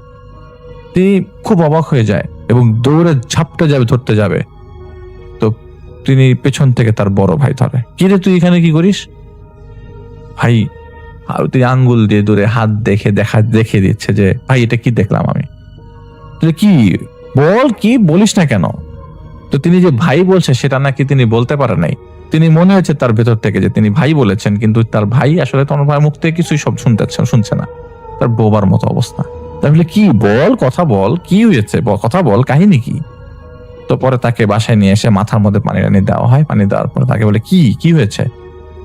তো উনি রাতের বেলা বলতে পারে না। পরের দিন সকালবেলা নাস্তা খাওয়ার টেবিলে তিনি বলেন যে ভাই, আমি রাতের বেলা কিন্তু ছাদের উপর আব্বাকে কান্না করতে দেখছি। বলে যে আব্বাকে কান্না করতে দেখছিস মানে? হ্যাঁ, আমি আব্বাকে কান্না করতে দেখছি উপরে। বলে কি আবোল তাবোল বলতেছিস? আব্বাকে কান্না করতে দেখছিস, সেটা আবার কি ধরনের কথা? বলে হ্যাঁ ভাই, আব্বাকে কান্না করতে দেখছি। তো তার বড় ভাইয়ের তখন বউ উঠায় নিয়ে আসা হয়নি। ওই মুহূর্তে তার বাসায় একজন বুয়া ছিল, কিন্তু ওই বুয়াটা ওই মুহূর্তে তাদের বাসায় ছিল না। যখন তার বাবা এরকম, তিনি চিন্তা করছে যে উপরে ছাদে কান্না করছে কে, এবং তাদের 3 ভাই ছিল, তার মা ছিল। যাই হোক, ঠিক পরবর্তী দিন তিনি আবারও যখন পড়তে বসে রাত্রে 12টার পর, তিনি আবারও ঠিক হু হু করে কান্নার শব্দ পাচ্ছে ছাদের থেকে। তবে বোঝা যাচ্ছে যে এবার ছাদের এই পাশ থেকে না, ছাদের মাঝখান থেকে কান্নার শব্দ আসছে। তিনি আবারও ছাদে যান, দেখেন যে রেলিং ধরে ঠিক একইভাবে এক পাশ থেকে আরেক পাশ তার বাবা হাঁটছে, এবং সাদা পাঞ্জাবি পরা তার বাবা হাঁটছে এবং এক পাশ থেকে এক পাশ হেঁটে যাচ্ছে। তিনি তার আব্বাকে ডাক দেয়, আব্বা, খুব জোরে জোরে, আব্বা, ও আব্বা। কিন্তু তার বাবা কোনোভাবেই তার দিকে তাকায় না।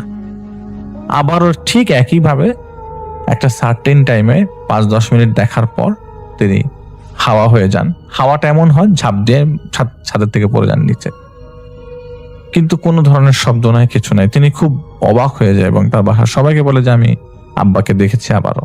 তো সবাই মনে করে যে হয়তো ওর কোনো সমস্যা, হয়তো বাবাকেও বেশি মিস করছে, অথবা তার মধ্যে বেশি ঢুকে গেছে জিনিসটা, যার কারণে বেশি মিস করতে করতে তার মধ্যে এরকম হ্যালুসিনেশন ভাবটা চলে আসছে। তো বাসার সবাইকে তিনি বলেন যে না, আমার মধ্যে কোনো হ্যালুসিনেশন ভাব আসে নাই, আমি একজন ডাক্তার মানুষ, আপনি সব জিনিস আমার সাথে জড়িয়ে দিয়েন না, আমি কিন্তু আমার বাবাকে দেখতে পাচ্ছি। তার কিছুদিন পরে রাতের বেলা তিনি পড়ছিলেন, তার বাবার পছন্দের খাবার ছিল রুটি আর গরুর মাংস। তো রুটি আর গরুর মাংসের গন্ধ আসতে থাকে রাত 3টার দিকে। তিনি শুয়ে পড়েছিলেন, তো তখনও ঘুমাননি, কিন্তু গন্ধ পাচ্ছেন। তিনি ড্রয়িং রুমে যান, ড্রয়িং রুমে যেয়ে দেখেন যে তার বাবা টেবিলে খাচ্ছে এবং ড্রয়িং রুমে কোনো লাইট জ্বলছে না, শুধুমাত্র ফ্রিজের লাইট জ্বলছে। ফ্রিজের দরজা খোলা, ফ্রিজের লাইট জ্বলছে, তার বাবাকে পরিষ্কার ফ্রিজের লাইটের আলোতে দেখা যাচ্ছে তার বাবা ডাইনিং টেবিলে বসে খাচ্ছেন। সে খুব অবাক হয়ে যায়, ঘটনা কি, আমার বাবাকে এরকম করে দেখতে পাচ্ছি কেন? ফ্রিজের ভিতর থেকে আসছে পুরা মাংসের, একদম গলা মাংসের একদম পানি বেরিয়ে বেরিয়ে পড়ছে ফ্রিজের চারিপাশে। ফ্রিজটা ছিল ড্রয়িং রুমের সাথে, ডাইনিং স্পেসের সাথে লাগানো। তো সেই পানি পুরো ভরে গেছে, ঠান্ডা পানি, পিছলে তিনি পড়ে যান সেই পানির মধ্যে। সবাইকে চিৎকার করে ডাক দেয়। সবাই মনে করে যে আসলে ফ্রিজের লাইনটা, মেইন লাইনটা ওই বন্ধ করেছে। কারণ সবাই আসার পর দেখে ফ্রিজের মেইন লাইনটা বন্ধ এবং ফ্রিজ থেকে যত সব জিনিসপত্র ছিল, মাংস টাংস রাখা ছিল, সব গলে বের হয়ে যাচ্ছে, গলে পানি বের হয়ে পড়তেছে টপ টপ করে। এটা কখনো সম্ভব না, কারণ এত তাড়াতাড়ি ফ্রিজের পানি গলবে না।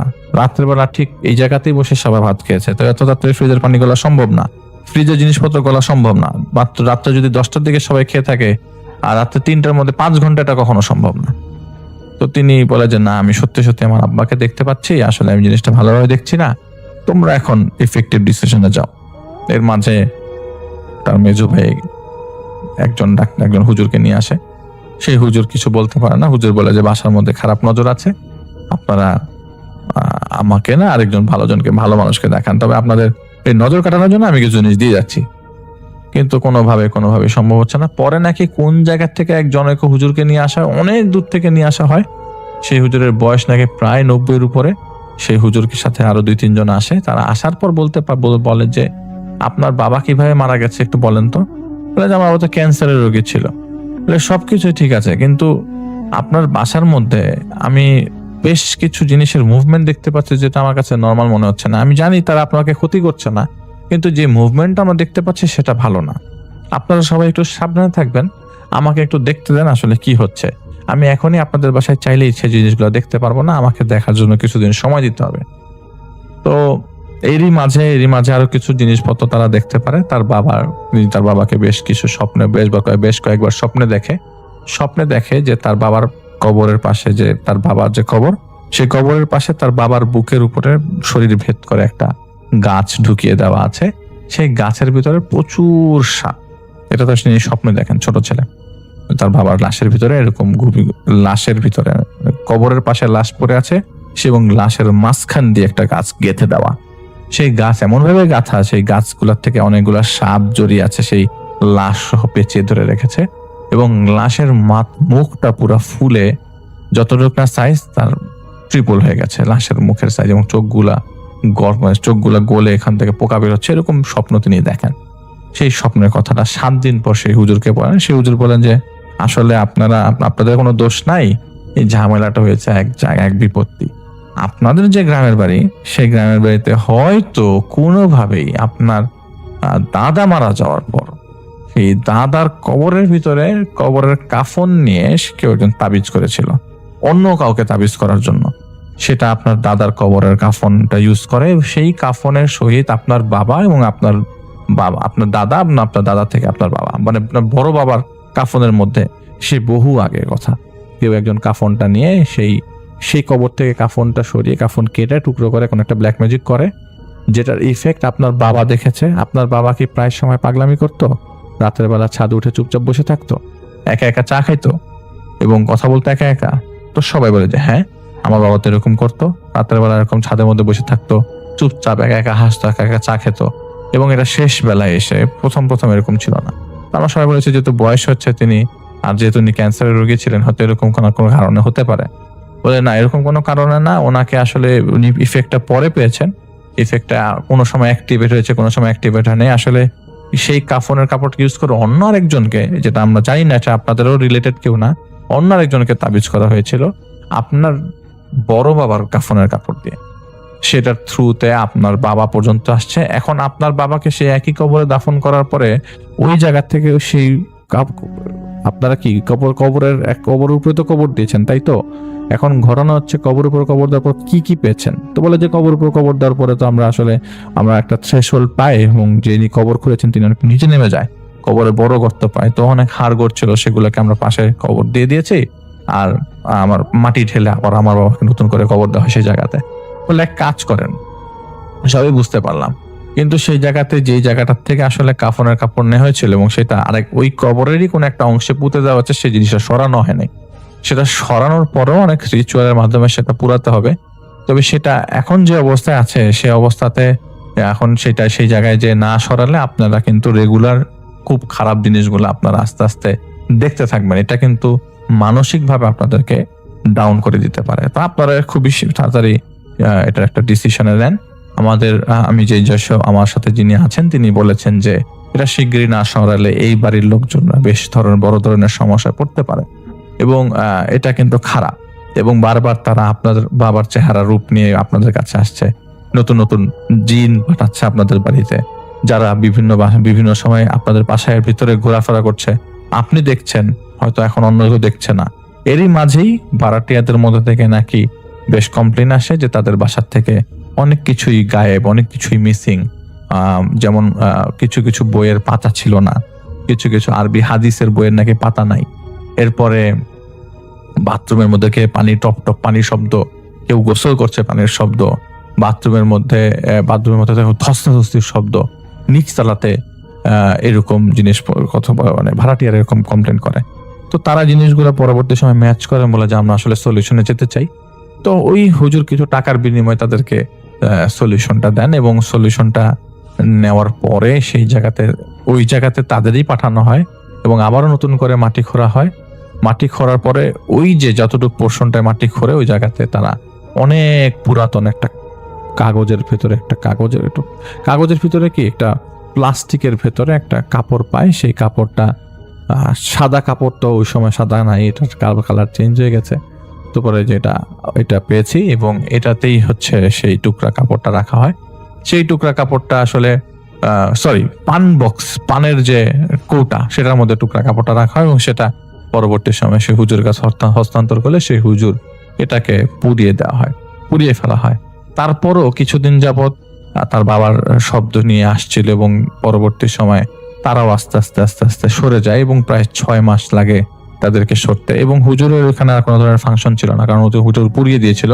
কিন্তু তারা মাঝে মধ্যে এই বাসায় আসতো। পরবর্তী সময় পুরো বাড়িটা আবার নতুন করে, শুরুতে যখন বাড়ি তৈরি করা হয় তখন একবার ব্লক করা হয়েছিল, আবার নতুন করে সব ক্লিয়ার করে সেই বাড়িটা পুরোটা ব্লক করে দেওয়া হলে 1 বছরের মধ্যে আর কোনো ধরনের সমস্যা দেখা দেয়নি। এবং 1 বছরের মধ্যে তার একটা বিসিএস এর পরীক্ষা ছিল, সেটা তিনি মিস করেন। পরবর্তী পরীক্ষায় পরে প্রস্তুতি নিয়ে এসে পরীক্ষা দেন।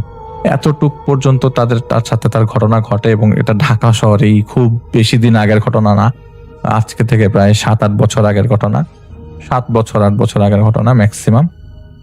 তো আমার কাছে ঘটনাটা বেশ ভালো লেগেছিল, এবং আমি বলেছিলাম সিফাতকে যে না, আমি ঘটনাটা শেয়ার করবো। আমি শেয়ার করে ফেললাম আপনাদের সবার সাথে।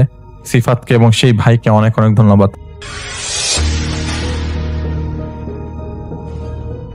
3 সালের ঘটনা। তৌফিক তখন বেশ ইয়াং, কেবল পড়াশোনা শেষ করেছে, চাকরিতে জয়েন করেছে। তো বেশ ভালোই কাটছিল সময়, ব্যাচেলর মানুষ, ঘোরাফেরা। এর মাঝে তার বিয়েও হয়ে গেল। আর বিয়ে হওয়ারই ছিল আসলে, কারণ তার সাথে পূর্ব পরিচিত পাত্রী, বেশ সখ্যতা ছিল তাদের, এই চাকরিটার জন্য ওয়েট করছিল। তো চাকরি হওয়ার পর বিয়ে করলো। এখন তো জীবন অন্যরকম, বেশ ভালো সময় কাটাচ্ছে দুইজন, ঘোরাফেরা করে, ঢাকা শহরে এদিক ওদিক যায়। এবং যেহেতু পূর্ব পরিচিত, তাদের মাঝে খুব ভালো আন্ডারস্ট্যান্ডিং। মানে দেখা যেত যে ঘুরতে গিয়েছে লেকে, বেশ রাত পর্যন্ত সেখানে থেকে তারপর আসছে, গল্প গুজব করতো, লেকের পাড় দিয়ে হাঁটতো, গাছপালার মধ্যে দিয়ে হাঁটতো। তো মোটামুটি তারা বেশ এনজয় করছিল তাদের জীবনটাকে। তো যাই হোক, এরকম কয়েকদিন যাওয়ার পরই তৌফিক প্ল্যান করলো যে ঘুরতে যাওয়া দরকার, বিয়ে করেছে এখন ঘুরতে যাওয়া দরকার, যেটাকে হানিমুন বলে আর কি।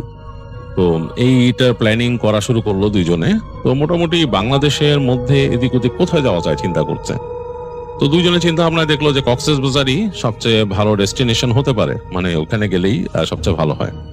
তো তৌফিক বললো যে আমি আসলে চট্টগ্রামে এর আগে গিয়ে কখনো লম্বা সময় স্পেন্ড করিনি, তাহলে এক কাজ করি, আমরা আগে চট্টগ্রাম যাই, চট্টগ্রাম গিয়ে একদিন থাকি, আর আমরা যদি ট্রেনে যাই তাহলে আমাদের অবশ্যই চট্টগ্রামে যেতে হবে আগে। তো একদিন যাই চট্টগ্রামে, ওখানে গিয়ে একটু ঘুরি, আমার এক খালার বাসায় আছে, সেখানেও যাব, সেখানে গিয়ে ঘোরাফেরা করে তারপরে পরদিন আমরা কক্সবাজার চলে যাব। তো তৌফিকের ওয়াইফ রাজি হয়ে গেল। তো দুইজনে সেইভাবেই চিন্তা ভাবনা করলো, ছুটি নিল। দুজনেই চাকরি করতো, দুজনেই চাকরি পেয়েছিল। তো চাকরি থেকে অফ নিয়ে তারা একদিন এরকম রওনা দিল রাতের ট্রেনে। তো রাতের ট্রেনে যাবে, বাসা থেকে গোছগাছ করে দুজন বেরিয়েছে, ট্রেন স্টেশনে গেছে। সেখানে গিয়ে দেখছে যে ট্রেন আসতে বেশ খানিকক্ষণ বাকি। প্ল্যাটফর্মের মধ্যে হাঁটাহাঁটি করছে। হাঁটাহাঁটি করতে করতে একসময় ট্রেন আসলো, তারা উঠে গেল ট্রেনে। চলছে ট্রেন, রাত এবং গভীর রাতের ট্রেন, বেশ সুন্দর একটা পরিবেশ। হালকা হালকা বৃষ্টি হচ্ছে, তাই ওই দিন হালকা হালকা বৃষ্টি হচ্ছে এবং সেই বৃষ্টি তারা এনজয় করছে, মানে ছিটে ফোটা বৃষ্টি, ট্রেনের কাঁচ গড়িয়ে পড়ছে। আবার জানলা সরিয়ে দিলে দেখা যাচ্ছে বাইরে ব্রিজ ক্রস করছে, তখন নিচে নদী দেখা যাচ্ছে। খুব সুন্দর একটা এনভায়রনমেন্ট। যাই হোক, এরকম করতে করতে এক সময় তারা চলে আসলো চট্টগ্রাম সকালবেলা এবং নেমে গেল চিটাগাঙে। তো চট্টগ্রামে নেমে তারা গেল তৌফিক তার খালার বাসায়। ওখানে গিয়ে দেখা করলো, তার খালারা তখন তাকে থাকতে রিকোয়েস্ট করলো তাদের বাসায়, বললো আজকে তোরা এখান থেকে যা। কিন্তু তৌফিক কিন্তু ওখানে নেমেই একটা হোটেল বুক করেছিল, মানে সে চাচ্ছে না যে মানে সময়টা আত্মীয় স্বজনের সাথে জড়ায় যেতে, সে আসছে এখানে হানিমুনে, সেরকম ভাবেই চিন্তা ভাবনা করলো। তো খালার বাসায় বললো যে না খালা, আমি হোটেল বুক করছি, আমি রাতের বেলা ওখানে থাকবো, এরকম বলে খালাদের বললো আমরা আসি, সারাদিন আসি, রাত্রে বেলা যাবো এখান থেকে।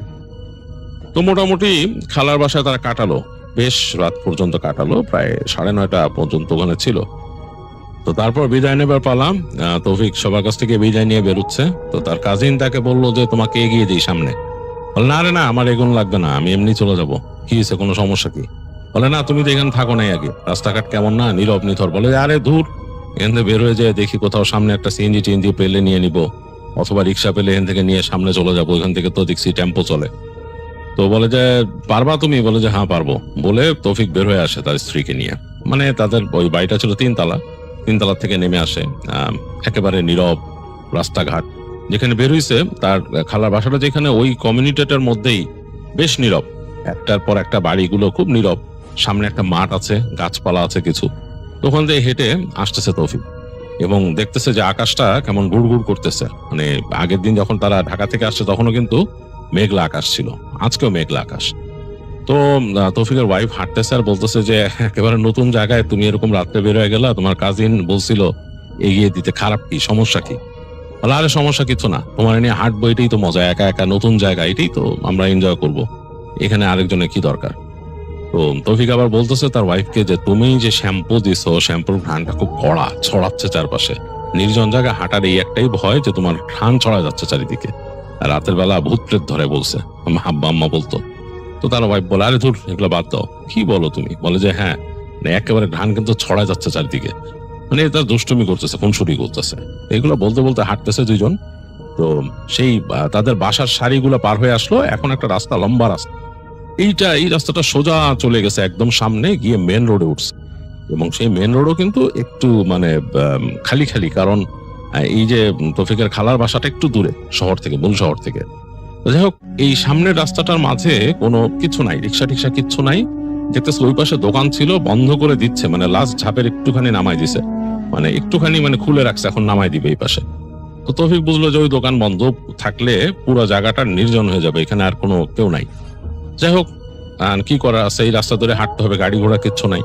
হেঁটে যাচ্ছে সামনে, ডান দিকে এরকম গলি চলে গেছে, সেখানেও অনেক বাড়িঘর, আবার একটা খোলা মাঠ, বিশাল মাঠ, কেউ নাই।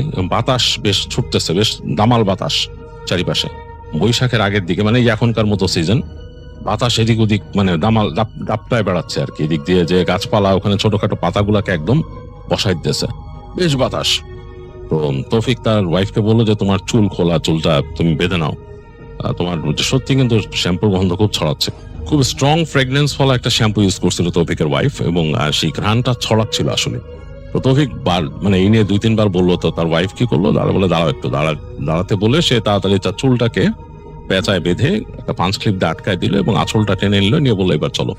তো দুজন হাঁটতেছে, বাতাস কিন্তু মানে বেশ দাপাদাপি করতেছে আশেপাশে, ওই ছোটখাটো গাছপালা একদম মানে শোয়ায় ফেলতেছে, এরকম একটা অবস্থা। এবং পাশেই হচ্ছে গলি, ওই পাশের অনেকগুলা এরকম বাড়ি ওদিকে ঢুকে গেছে, ওখানে দেখা যাচ্ছে। আবার পাশে, তার পাশে একটা বড় মাঠ, এই মাঠটা অনেক দূর পর্যন্ত গেছে এবং দূরে গাছপালার সারি দেখা যাচ্ছে অনেক দূরে। ওই গাছপালার সারির পাশ দিয়ে মেন রোডটা গেছে। আর মাঝে মাঝে ওই রাস্তা দিয়ে দেখা যাচ্ছে ছোট্ট কোনো হয়তো স্কুটার যাচ্ছে বা টেম্পো যাচ্ছে, এরকম দূর থেকে দেখা যাচ্ছে। আবার মাঝে মাঝে মিনি বাস বা বড় বাসও দেখা যাচ্ছে রাস্তা দিয়ে পাস করতেছে। তো তৌফিক ভাই হাঁটতে হাঁটতে এটা দেখতেছে দূরের রাস্তায় এরকম দেখতেছে। এর মাঝে হঠাৎ করে চারদিক অন্ধকার করে ইলেকট্রিসিটি চলে গেল। মানে ওখানে কিন্তু ওই নিয়ন আলোর কিছু ল্যাম্পপোস্ট ছিল দূরে দূরে, এবং সেই আলোগুলাই রাস্তাটাকে কেমন জানি আলোকিত অন্ধকার এরকম একটা অবস্থা তৈরি করছিল। কিন্তু এইবার পুরোপুরি অন্ধকার হয়ে গেল চারিদিক, এবং বাতাস কিন্তু চলতেছে। তো তৌফিক ভাবলো হয়তো ঝড় বৃষ্টি আসতেছে, এই কারণে ইলেকট্রিসিটি বন্ধ হয়ে গেছে। এর মাঝে সে এক্সপেক্ট করতেছিল যে হঠাৎ করে যদি তার কাজিন চলে আসতো যে ভাইয়া তুমি কি ঝড়ে পড়ছো, তার কাছে একটা ভালো লাগতো। এখন যেন কেমন যেন অস্বস্তি লাগতেছে, কারণ রাস্তায় কিচ্ছু নাই, পুরো রাস্তাটা ফাঁকা, এবং সে আর তার ওয়াইফ হাঁটতেছে, এবং এই মানে এর মাঝে বাতাস বেশ দামাল ভাবে চলতেছে। মানে যে কোনো সময় হয়তো বৃষ্টি নামবে, আকাশে কিন্তু মেঘের ঘন ঘটা, চাঁদটা ঢেকে গেছে মেঘে, এরকম একটা অবস্থা। তো তৌফিকের একটু অস্বস্তি লাগতেছে, মানে ওয়াইফরে নিয়ে এসে, এবং অপরিচিত শহর, এখানে তো কাউকে চিনে না। এটাও মানে অন্য শহর আসলে কিন্তু এরকম মনে হয় যে এখানে আমার পরিচিত কেউ নাই, এরকম মনে হয়। যেমন যে শহরে থাকে সেই শহরে কিন্তু মনে হয় যেখানেই যাক সে শহরে মনে হয় যে ভাই আমি বলতে পারি যে আমি অমুক জায়গায় থাকি বা ইত্যাদি, বাট এখানে কিন্তু তার কাছে অন্যরকম লাগতেছে। যাই হোক, এবং একবার সে মনে মনে চিন্তাও করতেছিল যে আমি ফিরে যাবো নাকি খালার বাসায়। তো এগুলো ভাবতে ভাবতে যাচ্ছে, তো তার ওয়াইফ বলতেছে তুমি এত কি টেনশন করতেছো? বলছে যে না, টেনশন লাগতেছে, হঠাৎ করে এরকম ঝড় বৃষ্টিতে পড়ে যেতেছি, তো বাতাস যেভাবে আসতেছে মনে হয় বৃষ্টিও আসতে পারে। তার ওয়াইফ বলে পা চালাও, তাড়াতাড়ি চলো। তো তারা হাঁটতেছে অন্ধকারের মধ্যে, আকাশের আলো যতটুকু আছে দেখা যাচ্ছে রাস্তা, এবং এখন দূরের ওই রাস্তা দিয়ে কিছু গেলে দেখা যাচ্ছে। তো যাই হোক, দুজনে কোনো মতে চলতে চলতে এর মাঝে হালকা হালকা ঝিরিঝিরি বৃষ্টি নামা শুরু করলো, মানে একদম ফিনফিনে বৃষ্টির কণা। তো এরকম এসে লাগতেছে ঝাপটার মতো ঠান্ডা ঠান্ডা। তো তারা এক সময় চলে আসলো মেইন রাস্তার উপরে, তো এসে দাঁড়ায় আছে, দেখতেছে রাস্তার দুই পাশ ফাঁকা, এবং তখন তারা যখন পৌঁছেছে তখন কিচ্ছু যাচ্ছে না। এর মাঝে অনেকক্ষণ পর তারা দাঁড়ায় আছে ওইখানে, বাতাস দাপাদাপি করতেছে। একবার চিন্তা করছিল হাঁটা দিবে কিনা, তৌফিক চিন্তা করছিলাম ওদিক চলে যাবো নাকি, থাকবো নাকি, তার ওয়াইফ মানা করলো। এর মাঝে দেখলো যে একটা টেম্পো আসতেছে, তা হাত দেখালো তৌফিক এরকম করে। তো টেম্পোটা এসে থামলো, তো টেম্পোতে উঠলো তারা দুইজন। দেখলো যে তারা দুইজনই, ওই টেম্পোতে আর কোনো যাত্রী নাই। যারা চালাচ্ছে, মানে যেই যারা ড্রাইভার আর কি চালাচ্ছে, তার মানে ড্রাইভারের সাথে হেল্পার, তারা দুইজনই। তো তৌফিক চিন্তা করলো যে এটা কেমন হলো, অপরিচিত শহর, আর এখানে দুইজন উঠছি, আবার অনেক রকম তো কথা শোনা যায়, হ্যাঁ, অপরাধের ব্যাপার স্যাপার শোনা যায়, একটু ভয় পাচ্ছে সে। এর মাঝে বসার কিছুক্ষণের মধ্যে মানে টেম্পোটা চলা শুরু করছে, এই সময় ঝুম বৃষ্টি হঠাৎ করে নামলো, মানে একেবারে প্রচন্ড জোরে, মানে তুমুল বর্ষণ, কঠিন অবস্থা। টেম্পোর যে হেল্পার সে বলতেছে যে স্যার ইটা খুলে দেন, ওই যেখানে তারপলিন আছে এটা খুলে দেন, নাহলে ভিজা যাবেন। তো তৌফিকরা ওই ইটা খুলে ফেললো, তারপলিন যেটা ছিল পাশে ওইটা খুলে দিল, খুলে তাড়াতাড়ি নিজেরাই সে আর তার ওয়াইফ মিলে বাঁধলো এই পাশে, ওই পাশেরটাও খুলে বাঁধলো। তুমুল বৃষ্টি দুই পাশে বাড়ি খাচ্ছে এসে, এবং মানে বলার মতো না, এবং অন্ধকার রাস্তা, মানে ইলেকট্রিসিটি চলে গেছে, এরকম একটা অবস্থা। তো এরকম ভাবে এক সময় যে ঠিক যেই মানে যেখানে তাদের ডেস্টিনেশন, সেখানে আগে যে একটা মোড় আছে, মোড়ের ওখানে টেম্পোটা থামলো। তখন বৃষ্টি হালকা কমছে, এখন নেমে তো যেতে হবে, তো কিছু করার নাই, টেম্পো তো এরপর যাবে না। তো ওইখানে কিছুক্ষণ বসে থেকে টেম্পোটাও রাখলো। তো তারা টেম্পোর যে হেল্পার বললো স্যার তাইলে কিছুক্ষণ বসতে পারেন, বৃষ্টি থামা বন্ধ। তো কিছুক্ষণ বসে দুইজনে নামলো পরে টেম্পোর থেকে, এর মধ্যে ভাড়া টাড়া দিয়ে দিছে। তো নেমে চিন্তা হচ্ছে কই যাবে, কিচ্ছু নাই, মানে একদম দেখা যাচ্ছে রাস্তাঘাট ফাঁকা হয়ে গেছে, এবং পানি, রাস্তার মধ্যে পানি সামনের দিকে একদম, মানে বেশ বেশ পানি জমছে ওদিকে। তো দেখলো যে একটা রিক্সা আসতেছে, রিক্সাটাকে হাত দিয়ে ডাকলো, ডেকে বললো যে এরকম এরকম অমুক জায়গায়, যেখানে হোটেল ঠিক করছে ওই জায়গায়। রিক্সাওয়ালা শুনলো, শুনে বেশি ভাড়া চাইলো, বললো যে ভাই যাবো, কোনো অসুবিধা নেই। তো রিক্সাতে উঠে বসলো দুজন।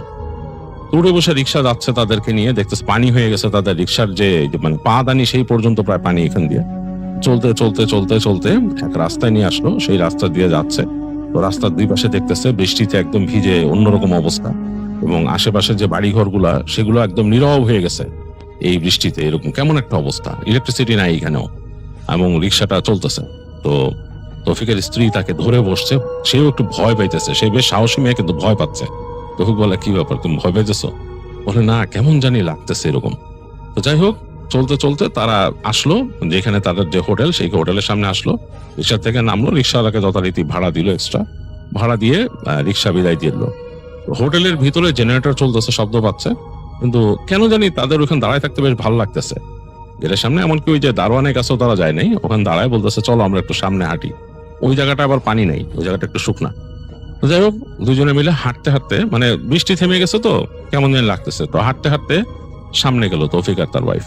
তো যে দেখতেছে যে বাঁ দিকে একটা পুকুর, একটা বড় পুকুর, পুকুরের পাড়ে অনেকগুলো গাছ একদম নুয়ে পড়ছে পুকুরের উপরে, পাশের গাছগুলা। আর পানিটা জানি কেমন টলমল টলমল করতেছে, একটু আগে বৃষ্টি হয়েছে, বোঝা যাচ্ছে টলটল করতেছে।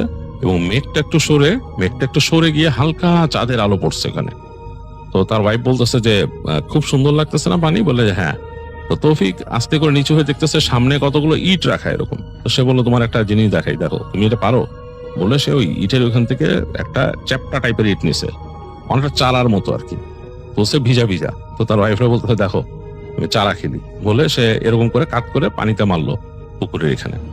তো মানে স্বাভাবিকভাবেই যেটা পুকুরে হয়, পানিতে সুইং করে করে এটা চলে গেল সামনে চারাটা। তার ওয়াইফ বললো যে এগুলো আমারই শেখাও, তারা আমিও পারি। তো বলে সেও চারা মারলো। তো তার ওয়াইফের চারাটা যখন মারছে, তখন যেখানে পানিতে পড়লো চারাটা, তারপর পানিটা যখন নাকি ওইটা সুইং করে একবার উঠে আবার গেল, সেই সময় মনে হলো পানির মধ্যে একটা নড়াচড়া।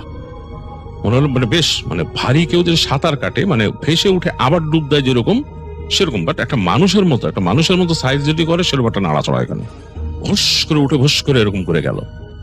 তো তখন বলে আরে কি ব্যাপার, কি ব্যাপার, মানুষ নাকি, সাঁতার কাটে নাকি, এরকম বলতেছে। তার ওয়াইফ বললো না না কি ব্যাপার, সে ভয় পেয়ে গেছে কাইন্ড অফ, মনে হচ্ছে তারে কেউ কিছু বলবে নাকি। তাকায় দেখতেছে পানির মধ্যে মনে হলো কেউ সাঁতরায় যাচ্ছে। সাঁতরানোটা অনেকটা কারো হাত বেঁধে দিলে যদি কেউ সাঁতরায়, মানে মাথা দিয়ে এরকম করে উঠে আবার ডুবে আবার সাঁতরায়, এরকম করে। এরকম করতে করতে এক পাড়ে গিয়ে ওটা থামলো। মনে হলো কেউ একজন থামলো, এবং ওই পাড়টার মধ্যে যেখানে সে থামছে সেই জায়গাটা বেশ অন্ধকার, ঝোপালো। এখান থেকে তৌফিক আর তার ওয়াইফ দেখতেছে। তো তারপর দেখলো মনে হয় পানির মধ্যে ভুসফুস করে পাড়ে উঠলো। পাড়ে যে উঠছে, ফিরে তাকাইছে ওখান থেকে একটা অবয়বের মতো, বুঝতেছে দূর থেকে তারা একটা মানে মানে কি বলে একটা ফিগার, মানুষের ফিগারের মতো অন্ধকার। তাকাইছে এরকম, তাকানোর পর তারা খেয়াল করলো যে অনেকটা বিড়ালের চোখ যেরকম চলে, মানে বিড়াল যেরকম তাকাইলে অন্ধকারে মানে ফট করে জ্বলে উঠে, জাস্ট লাইক দ্যাট, ওইভাবে চোখ যেটা জ্বলে উঠছে, যেটা চোখ এক জোড়া। মানে ওইটা কি, ওরা চিন্তা হচ্ছে এটা কি। তৌফিক তাড়াতাড়ি তার ওয়াইফকে বললো চলো এখান থেকে যাই, মানে সে ওইটারে মানে পছন্দ করে নি, সে বলে চলো তাড়াতাড়ি যাই। তো হেঁটে যাচ্ছে তারা তাড়াতাড়ি। তো বাতাস কিন্তু এর মধ্যে চলতেছে, হালকা হালকা বাতাস, যেহেতু বৃষ্টির পরবর্তী।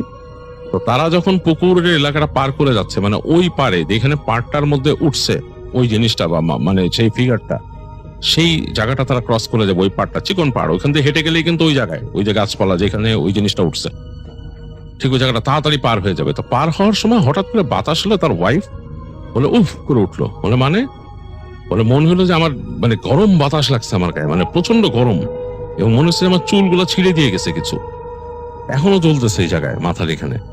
তবে বলছে কি বলো তুমি এরকম? বলে যে আরে না, তুমি বিশ্বাস করো, অনেকটা ওই যে ফ্যাক্টরির কোনো ফ্যানের কাছে দাঁড়াইলে, বাইরে যে এক্সস্ট ফ্যানের পাশে দাঁড়াইলে যে গরম বাতাস বের হয়, সেরকম গরম বাতাস লাগছে। আর চুলটা মনে হচ্ছে একদম টান দিয়ে ছিঁড়ে দিয়ে গেছে কিছু। তাই বলে সে মাথার দিকে ধরে রাখছে। তো তৌফিক বলে আচ্ছা তাড়াতাড়ি চলো বলে হাঁটতে হাঁটতে তারা চলে গেল তাদের হোটেল যেটা ছিল, হোটেলের গেটের কাছে। ওইখানে যে গার্ড ছিল, গার্ডকে যে বললো যে আমরা এখানে উঠছি এরকম, এই সে বলার পর তো গার্ড দরজা খুলে দিল। তারা ভিতরে গেল, ভিতরে গিয়ে লবি পার হয়ে গেল। লবিতে কোনো মানুষজন নাই এবং রিসিপশনও নাই। তো সোজা গেল তারা সিঁড়িতে গিয়ে 3 তলায় উঠে গেল। তো সিঁড়িতে মধ্যে কোনো মানুষজন আসা যাওয়া করে নাই। উপরে যখন উঠতেছে 2 তলা পার হচ্ছে, তখন দেখে ওখানেও মানুষ নাই, পুরো হোটেল ফাঁকা। যাই হোক 3 তলায় গেছে, যে দেখতেছে যে হ্যাঁ ডান দিকের যে করিডোরটা, ওখান দিয়ে গেলে মাঝামাঝি হচ্ছে তাদের রুম। তো ওখান দিয়ে হেঁটে গিয়ে মানে এই যে তাদের যে ফ্লোর যেখানে তারা থাকতেছে, এইখানেও তার কাছে মনে হচ্ছে রাতের বেলা কোনো মানুষজন নাই, একদম নীরব শান্ত। হোটেলে কিন্তু 2-1 মানুষ হাঁটা চলা করে বা ওখানকার কর্মীরা চলাফেরা করে, তো এখান থেকে কেউ নাই। তো তৌফিক মনে করতেছে যে হয়তো এমন হতে পারে যে এই বৃষ্টির রাত, এরকম সময় এমনি রাত হয়ে গেছে, মানুষজন হয়তো এখানে আসা যাওয়া করে না রাতে এত। আর সে হোটেলটাও নিচে একটু নির্জন জায়গায়। তো যাই হোক সে রুমে ঢুকলো। রুম আগের মতোই আছে, যেভাবে যে জিনিসপত্র রেখে গেছিল দুপুরবেলা সেরকম ভাবেই আছে। তো ঢোকার পর দেখতেছে যে তার ওয়াইফ ওই মাথাটা এরকমই করতেছে, সে ডলতেছে হাত দিয়ে। তৌফিক বললো কি হয়েছে তোমার, দেখি তো কি ব্যাপার। তো যে তার ওয়াইফের এখানে মাথার এখান থেকে আঁচল টেনে রাখছিল, তারপর ওটা সরাই এখানে ধরে দেখলো যে আসলেই মনে হচ্ছে লাল হয়ে গেছে জায়গাটা, এবং মানে চুল যদি কেউ টেনে এক গাছে নিয়ে যায় কয়েকটা, যেরকম হয় সেরকম মনে হচ্ছে এখন লাল হয়ে রক্ত জমাট বেঁধে গেছে কয়েকটা। ও একটু অবাক হয়ে গেল যে কি ব্যাপার, এবং তারপর দেখলো তার একটু নিচে আঁচড়ের মতো এরকম, মানে এমন হচ্ছে যে কেউ একটা নখ দিয়ে এরকম আঁচড় কেটে গেছে, মানে কাঁটার মতো, মানে এরকম জোরে আঁচড় দিয়ে গেছে, বেশ খানিকটা গভীর হয়ে গেছে, মানে হালকা রক্ত জমে আছে ওইখানে। তৌফিক বললো এগুলো কেমনে কি? আরে তুমি নিজে আছড়াইছো বা কিছু একটা, ক্লিপ লাগানোর সময় হয়েছে নাকি? তারা বলে আরে বাদ দাও তো, এগুলা কিচ্ছু না, কিভাবে হয়েছে আমি জানি না, একটা গরম বাতাসের মতো লাগলো আমার। মানে সে কেমন জানি মানে রাগ করতেছে তার ওয়াইফ, মনে হলো যে বিরক্ত একদম, তার মুডটাই চেঞ্জ হয়ে গেছে। রফিকের কাছে অবাক লাগলো যে ও এরকম করে না তো সাধারণত, এরকম মুড সুইং ওর হয় না। তো সে একটু অবাক হলো, দেখলো যে তার ওয়াইফ চলে গেল বাথরুমে। তো তৌফিক বসে আছে, তাকায় দেখতেছে তাদের রুম থেকে তাদের যে বেডটা এই পাশে, তার ওই পাশে হচ্ছে একটা জানালা, বড় জানালা, এবং ওই জানালাটা এরকম খুললে দূরে দেখা যাচ্ছে বেশ ফাঁকা জায়গা, তারপর গাছপালার বেশ উপরের অংশ দেখা যাচ্ছে, এবং তারপর সম্ভবত মানে ওইখান থেকে বেশ খানিকটা দূরেই ওই পুকুরটা, আর দূরে পাহাড়ের একটা দেখা যাচ্ছে যে ওখানে পাহাড় আছে, মানে জায়গাটা ওই দূরে এই গলি দিয়ে হয়তো একদম সোজা চলে গেলে ওই ছোট ছোট টিলার টাইপের পাহাড় আছে ওখানে। তো তৌফিক আস্তে করে উঠে গিয়ে জানলাটা এরকম স্লাইড করে খুললো, মানে ওই পাশে লকটা খুলে জানলা স্লাইড করে সরাই দিল পাশে, মানে অ্যালুমিনিয়ামের ফ্রেমের জানালা। তো জানলা সরে যাওয়ার পরে দেখলো যে এক ঝাঁক বাতাস ঢুকলো করে, বেশ দমকা হাওয়া বাইরে। তো মনে হচ্ছে আবার ঝড় বৃষ্টি হতে পারে রাতের বেলা, মানে বেশ বাতাস ঢুকলো, মানে ঘরটা ঠান্ডা হয়ে গেল, মানে এসি চালান লাগবে না সে বুঝতেছে। বেশ ভালোই লাগলো তার কাছে। পর্দাটা এই পাশে ছিল, পর্দাটা পটপট করে উঠতেছে, সেটাকে সে গুজে দিয়ে সে হেঁটে গেল এই পাশের তার মানে রুমের আরেক সাইডে, সেখানে দরজা আছে বারান্দায় যাওয়ার। তো বারান্দার দরজাটা খোলার পর দেখলো যে ওখান দিয়ে বাতাস ঢুকতেছে, মানে একেবারে ক্রস ভেন্টিলেশন হয়ে গেছে তখন। এই জানলা দিয়ে ঢুকে এদিক দিয়ে বেরিয়েছে, মাথার কাছে একটা জানলা ছিল সেটাও সে স্লাইড করে খুলে দিল, বেশ বাতাস ঢুকতেছে রুমের মধ্যে। এবং দেখলো যে এই পাশে যে দরজাওয়ালা যে বারান্দার ওই পাশে পুরো গাছগাছালি, এই পাশে অনেক দূর পর্যন্ত গাছগাছালি, এবং দূরে দেখা যাচ্ছে টিনের ঘর আছে এখানে। মানে এই জায়গাটা kind of like a country place, মানে এরকম একটা অবস্থা, মানে গ্রামের একটা অংশ এবং গাছপালা প্রকৃতির মধ্যে। তো তার কাছে বেশ ভালোই লাগলো। বারান্দার মধ্যে সে দেখলো চেয়ার আছে এবং বৃষ্টি পড়ে ভিজে গেছে অনেকটা। তো যাই হোক, বারান্দাটা দেখলো, জানলাটা মাথার কাছেটা বন্ধ করে দিল। তারপরে একটু বলে তার ওয়াইফ বেরোলো, ওয়াইফ বেরোনোর পর দিয়ে ফ্রেশ হয়ে আসছে, মুখটা থমথম করতেছে। তো সে বললো যে কি ব্যাপার, তোমার এরকম অবস্থা কেন, চেহারা এরকম মানে আসছো কেন? তোর ওয়াইফ তাকে উত্তর দিচ্ছে, চেহারা কেমন হবে, তোমার সাথে আসলাম, এসে সারাদিন বাইরে গেলাম, কষ্ট করলাম, হাঁটলাম, বৃষ্টির মধ্যে দিয়ে আসলাম, কি অবস্থা তুমি দেখছো? তো তৌফিক তো পুরাই অবাক, মানে কেন এরকম রাগ করার তো কোনো কারণ দেখতেছে না। সে মনে হচ্ছে পুরো তার ওয়াইফের মুড অন্যরকম হয়ে গেছে। তো তার একটু রাগ লাগলো, সে বলল আশ্চর্য, তুমি এরকম কেন করতেছো? আমরা দুইজন একসাথে বাইরে গেলাম, এখানে আসছি ঘুরতে, খালার বাসায় গেলাম, ওখানে ঘুরলাম, সেখানে তো হাসি খুশি ছিলাম, বেরোলাম, রাস্তাতে হাঁটলাম, হাসি খুশি ভাবে আসলাম দুইজন। এখানে আসার পর তোমার হঠাৎ কি হলো এরকম, তুমি এরকম কেন করতেছো? তো তার ওয়াইফ বলতেছে, আমার ভালো লাগতেছে না, আমার ভালো কেমন জানি লাগতেছে, আমি এখন রেস্ট নিব। তো তৌফিকের কাছে মনে হলো যে জিনিসটা কেমন হয়ে গেল, হঠাৎ করে কি হইলো সে আসলে বুঝতে পারতেছে না। সে বলছে ওকে ফাইন। তো সেও দেখতে তার ওয়াইফ মুড মারতেছে দেখে তার কাইন্ড অফ রাগ লাগছে। তো সে আস্তে করে হেঁটে গিয়ে বারান্দায় চলে গেল, দেখতেছে যে তার ওয়াইফ বিছানায় বসে আছে নিজের মতো, কি জানি কাগজপত্র বের করে কি করতেছে তার ব্যাগ থেকে। তো সে অনেকক্ষণ বসে থেকে তারপর উঠলো, উঠে এসে দেখতেছে জারি তার ওয়াইফ শুয়ে পড়ছে বিছানার মধ্যে। তো সে জিজ্ঞেস করলো, কি তুমি কি ঘুমায় যাচ্ছ? তার ওয়াইফ বললো যে হ্যাঁ ঘুমায় যেতেছি, ঘুম আসছে, বলে শুয়ে পড়লো। তৌফিক চিন্তা করলো আশ্চর্য তো, ব্যাপারটা কি, আমার সাথে এরকম ব্যবহার কেন করতেছে? তো সেও আর কিছু না বলে সে রেস্টরুমে গেল, ফ্রেশ হলো, আসলে এসে সে দেখলো যে তার ওয়াইফ প্রায় ঘুমে একদম বিভোর হয়ে গেছে, নাক ডাকতেছে।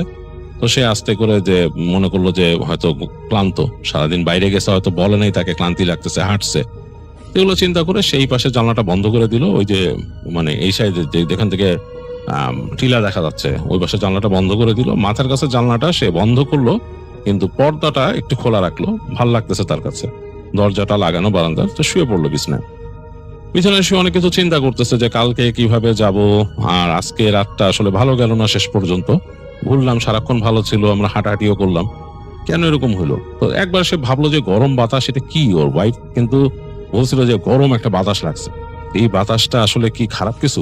চিন্তা করতেছে তৌফিক, কিন্তু এগুলো কিন্তু শুনছে ছোটকাল থেকে যে মানুষের বাতাস লাগে, এই কারণে কিন্তু সে তার ওয়াইফকে বলতেছিল যে এরকম কড়া শ্যাম্পু, সেন্টাল শ্যাম্পু তুমি দিয়েছো, চুল বা বেঁধে রাখো। এবং আসলেই শ্যাম্পুটা এত স্ট্রং ছিল, এখনো কিন্তু তৌফিক ঘ্রাণ পাচ্ছে শ্যাম্পুটার, বেশ স্ট্রং স্মেল, খুব স্ট্রং স্মেল। খুব নাকে লাগতেছে আর কি। তো ওই জন্যই বলছিল, সে তো চিন্তা করলো ওই গরম বাতাস এটা কি, আবার ওই যে ঢিল মারলো এটাও মনে বললো এটা কি দেখছে তারা, কিছু একটা সাঁতরায় উঠছে। চিন্তা করতেছে এটা কি কোনো প্রাণী বা এরকম উটবিড়াল টাইপের কিছু, এটা ওইখানে কিভাবে আসবো পুকুরের মধ্যে, এরকম ভাবতেছে। ভাবতে ভাবতে সে চিন্তা করলো যে ধুৎ, এগুলো নিয়ে আর কি ভাববো, কালকে যাবো, এরকম করতে করতে ঘুমায় গেল এক সময়। তো তৌফিক ঘুমায় গেছে অনেকক্ষণ, তার আর কিছু খেয়াল নাই। তো এর মাঝে হঠাৎ তার ঘুম ভাঙছে কি প্রচন্ড শব্দে, কড়কড় কড়কড় করে বাজ পড়তেছে, মানে প্রচন্ড বাজ পড়তেছে, এবং জানালার মধ্যে মানে শোঁ শোঁ বাতাস বাড়িতেছে, মানে দুই পাশের জানালায় শব্দ হচ্ছে। সে হঠাৎ করে তাকায় দেখছে মাথার কাছে, মানে তার মাথার কাছে যে জানলা সেটার মধ্যে হয়তো একটু খোলা রাখছিল, মনে হচ্ছে চশ করে শব্দ হইতেছে, বৃষ্টির পানি এসে লাগতেছে, বাতাসের চাপ লাগতেছে, আর জোরে জোরে মেঘ ডাকতেছে, মানে ঝড় হচ্ছে আর কি। তো তৌফিক চিন্তা করলো যে ঘুম কি ঝড়ের শব্দে ভাঙলো, এই মেঘ ডাকার শব্দে ভাঙলো। এই চিন্তা করতে করতে দেখতেছে যে তার ওয়াইফ পাশে নাই, তার বিছানা নাই। তো তৌফিক চিন্তা করলো হয়তো রেস্টরুমে গেছে। রুম কিন্তু অন্ধকার, রুমের মধ্যে আলো নাই, এবং রেস্টরুমের দিকে সে তাকাইলো, দেখলো যে রেস্টরুমের নিচ দিয়ে আলো আসতেছে, দরজা নিচ দিয়ে হালকা আলো বেরোচ্ছে। তো ভাবলো হয়তো রেস্টরুমে গেছে হয়তো। এই সময় সে শব্দ পেল তার বিছানার পাশে, একটু মানে মানে কেমন একটা শব্দ। তো চিন্তা করলো কি, মানে এখানে বিছানার পাশে কি শব্দ।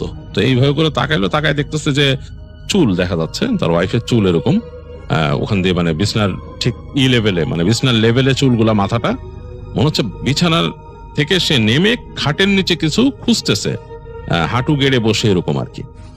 তো তৌফিক ওই যে ঘ্রাণটা তার কাছে নাকে লাগতেছে, যে ওই ওয়াইফের যে শ্যাম্পুর ঘ্রাণটা সে নাকে লাগতেছে। তো সে বলতেছে যে কি ব্যাপার, তুমি ঘাটের নিচে কি খুঁজতেছো রাত্রেবেলা? তো ওখান থেকে শুনতেছে হ্যাঁ, মানে তার ওয়াইফ বলতেছে হ্যাঁ। হ্যাঁ যেটা বলছে তার স্ত্রী, এই শব্দটা তার কাছে মানে কণ্ঠটা কেমন যেন একটু অন্যরকম লাগছে। সে মনে হলো যে মানে ঠিক ওয়াইফের কণ্ঠটা এরকম না, এরকম লাগলো। তো তারপর সে বললো খাটের নিচে কি করতেছো, কি ব্যাপার এইভাবে কথা বলতেছো, কারণ আমি তো বুঝতেছি না তোমার গলা কি হচ্ছে। তো দেখলো যে তার ওয়াইফ মাথাটা তুললো খাটের নিচ থেকে, মানে খাটের নিচে তাকায় ছিল, ওখানে মাথাটা তুললো। ঘরের মধ্যে কিন্তু এই যে ঝড় হচ্ছে, ঝড়ের কারণে বারবার বাইরে বজ্রপাতের ফ্ল্যাশ হচ্ছে, মোটামুটি আলো আছে, আকাশের আলো প্লাস এই বজ্রপাতের আলো, দুইটা মিলায় কিন্তু ঘরের মধ্যে হালকা একটা আলো আধারি সৃষ্টি হয়েছে, এবং ভালোই আলো দেখা যাচ্ছে। এর মধ্যে সে দেখলো তার স্ত্রী মুখ তুলছে, মুখটা সে বুঝতে পারতেছে না, মুখের জায়গাটা অন্ধকার লাগতেছে, কিন্তু চোখটা মনে হচ্ছে পুরা সাদা, চোখের মধ্যে মনি নাই, মানে চোখটা পুরা হোয়াইট, মানে হোয়াইট অংশটাই পুরা। এবং কয়েক সেকেন্ডের মধ্যে তার কিন্তু দৃষ্টিতে এই আলো আধারিটা সহ্য হয়ে গেছে, মানে সে নর্মাল দেখতে পাচ্ছে। তখন সে দেখতেছে এটা তার ওয়াইফ না, চেহারাটা অন্যরকম, কালচে, মানে পুরা ডার্ক একটা ফেস, মুখটা বোঝা যাচ্ছে না, মুখের শুধু অবয়ব, এবং মুখের যে অংশটা সাদা, চোখ ছাড়াও বুঝতে পারছে এটা তার ওয়াইফ। এবং চুলগুলাও তার ওয়াইফের মতো না, দুই পাশে পড়ে আছে চুলগুলা, লম্বা চুল দুই পাশে পড়ে আছে, এবং তার দিকে তাকায় এরকম করে হাসতেছে। সে ঠোঁটটা যে ফাঁক করছে, ঠোঁটের মধ্যে দিয়ে দাঁতটাও সে দেখতে পাইছে। আর তারপর তখন তার দৃষ্টিগোচর হলো যে শরীরটা, দেখতেছে পিঠটা খালি, পিঠের উপর মানে জাস্ট একটা শাড়ির মতো কাপড়ের মতো দেয়া, মানে এই কাঁধের অংশটা পুরা খালি। তো সে বুঝতে পারছে এটা তার ওয়াইফ না, এবং সাথে সাথে ওই যেটা ওখানে নিচু হয়েছিল সে হাত দিয়ে সামনে বাড়ায় তৌফিকের হাতটা ধরছে, ঠান্ডা একটা বরফের মতো ভিজা হাত।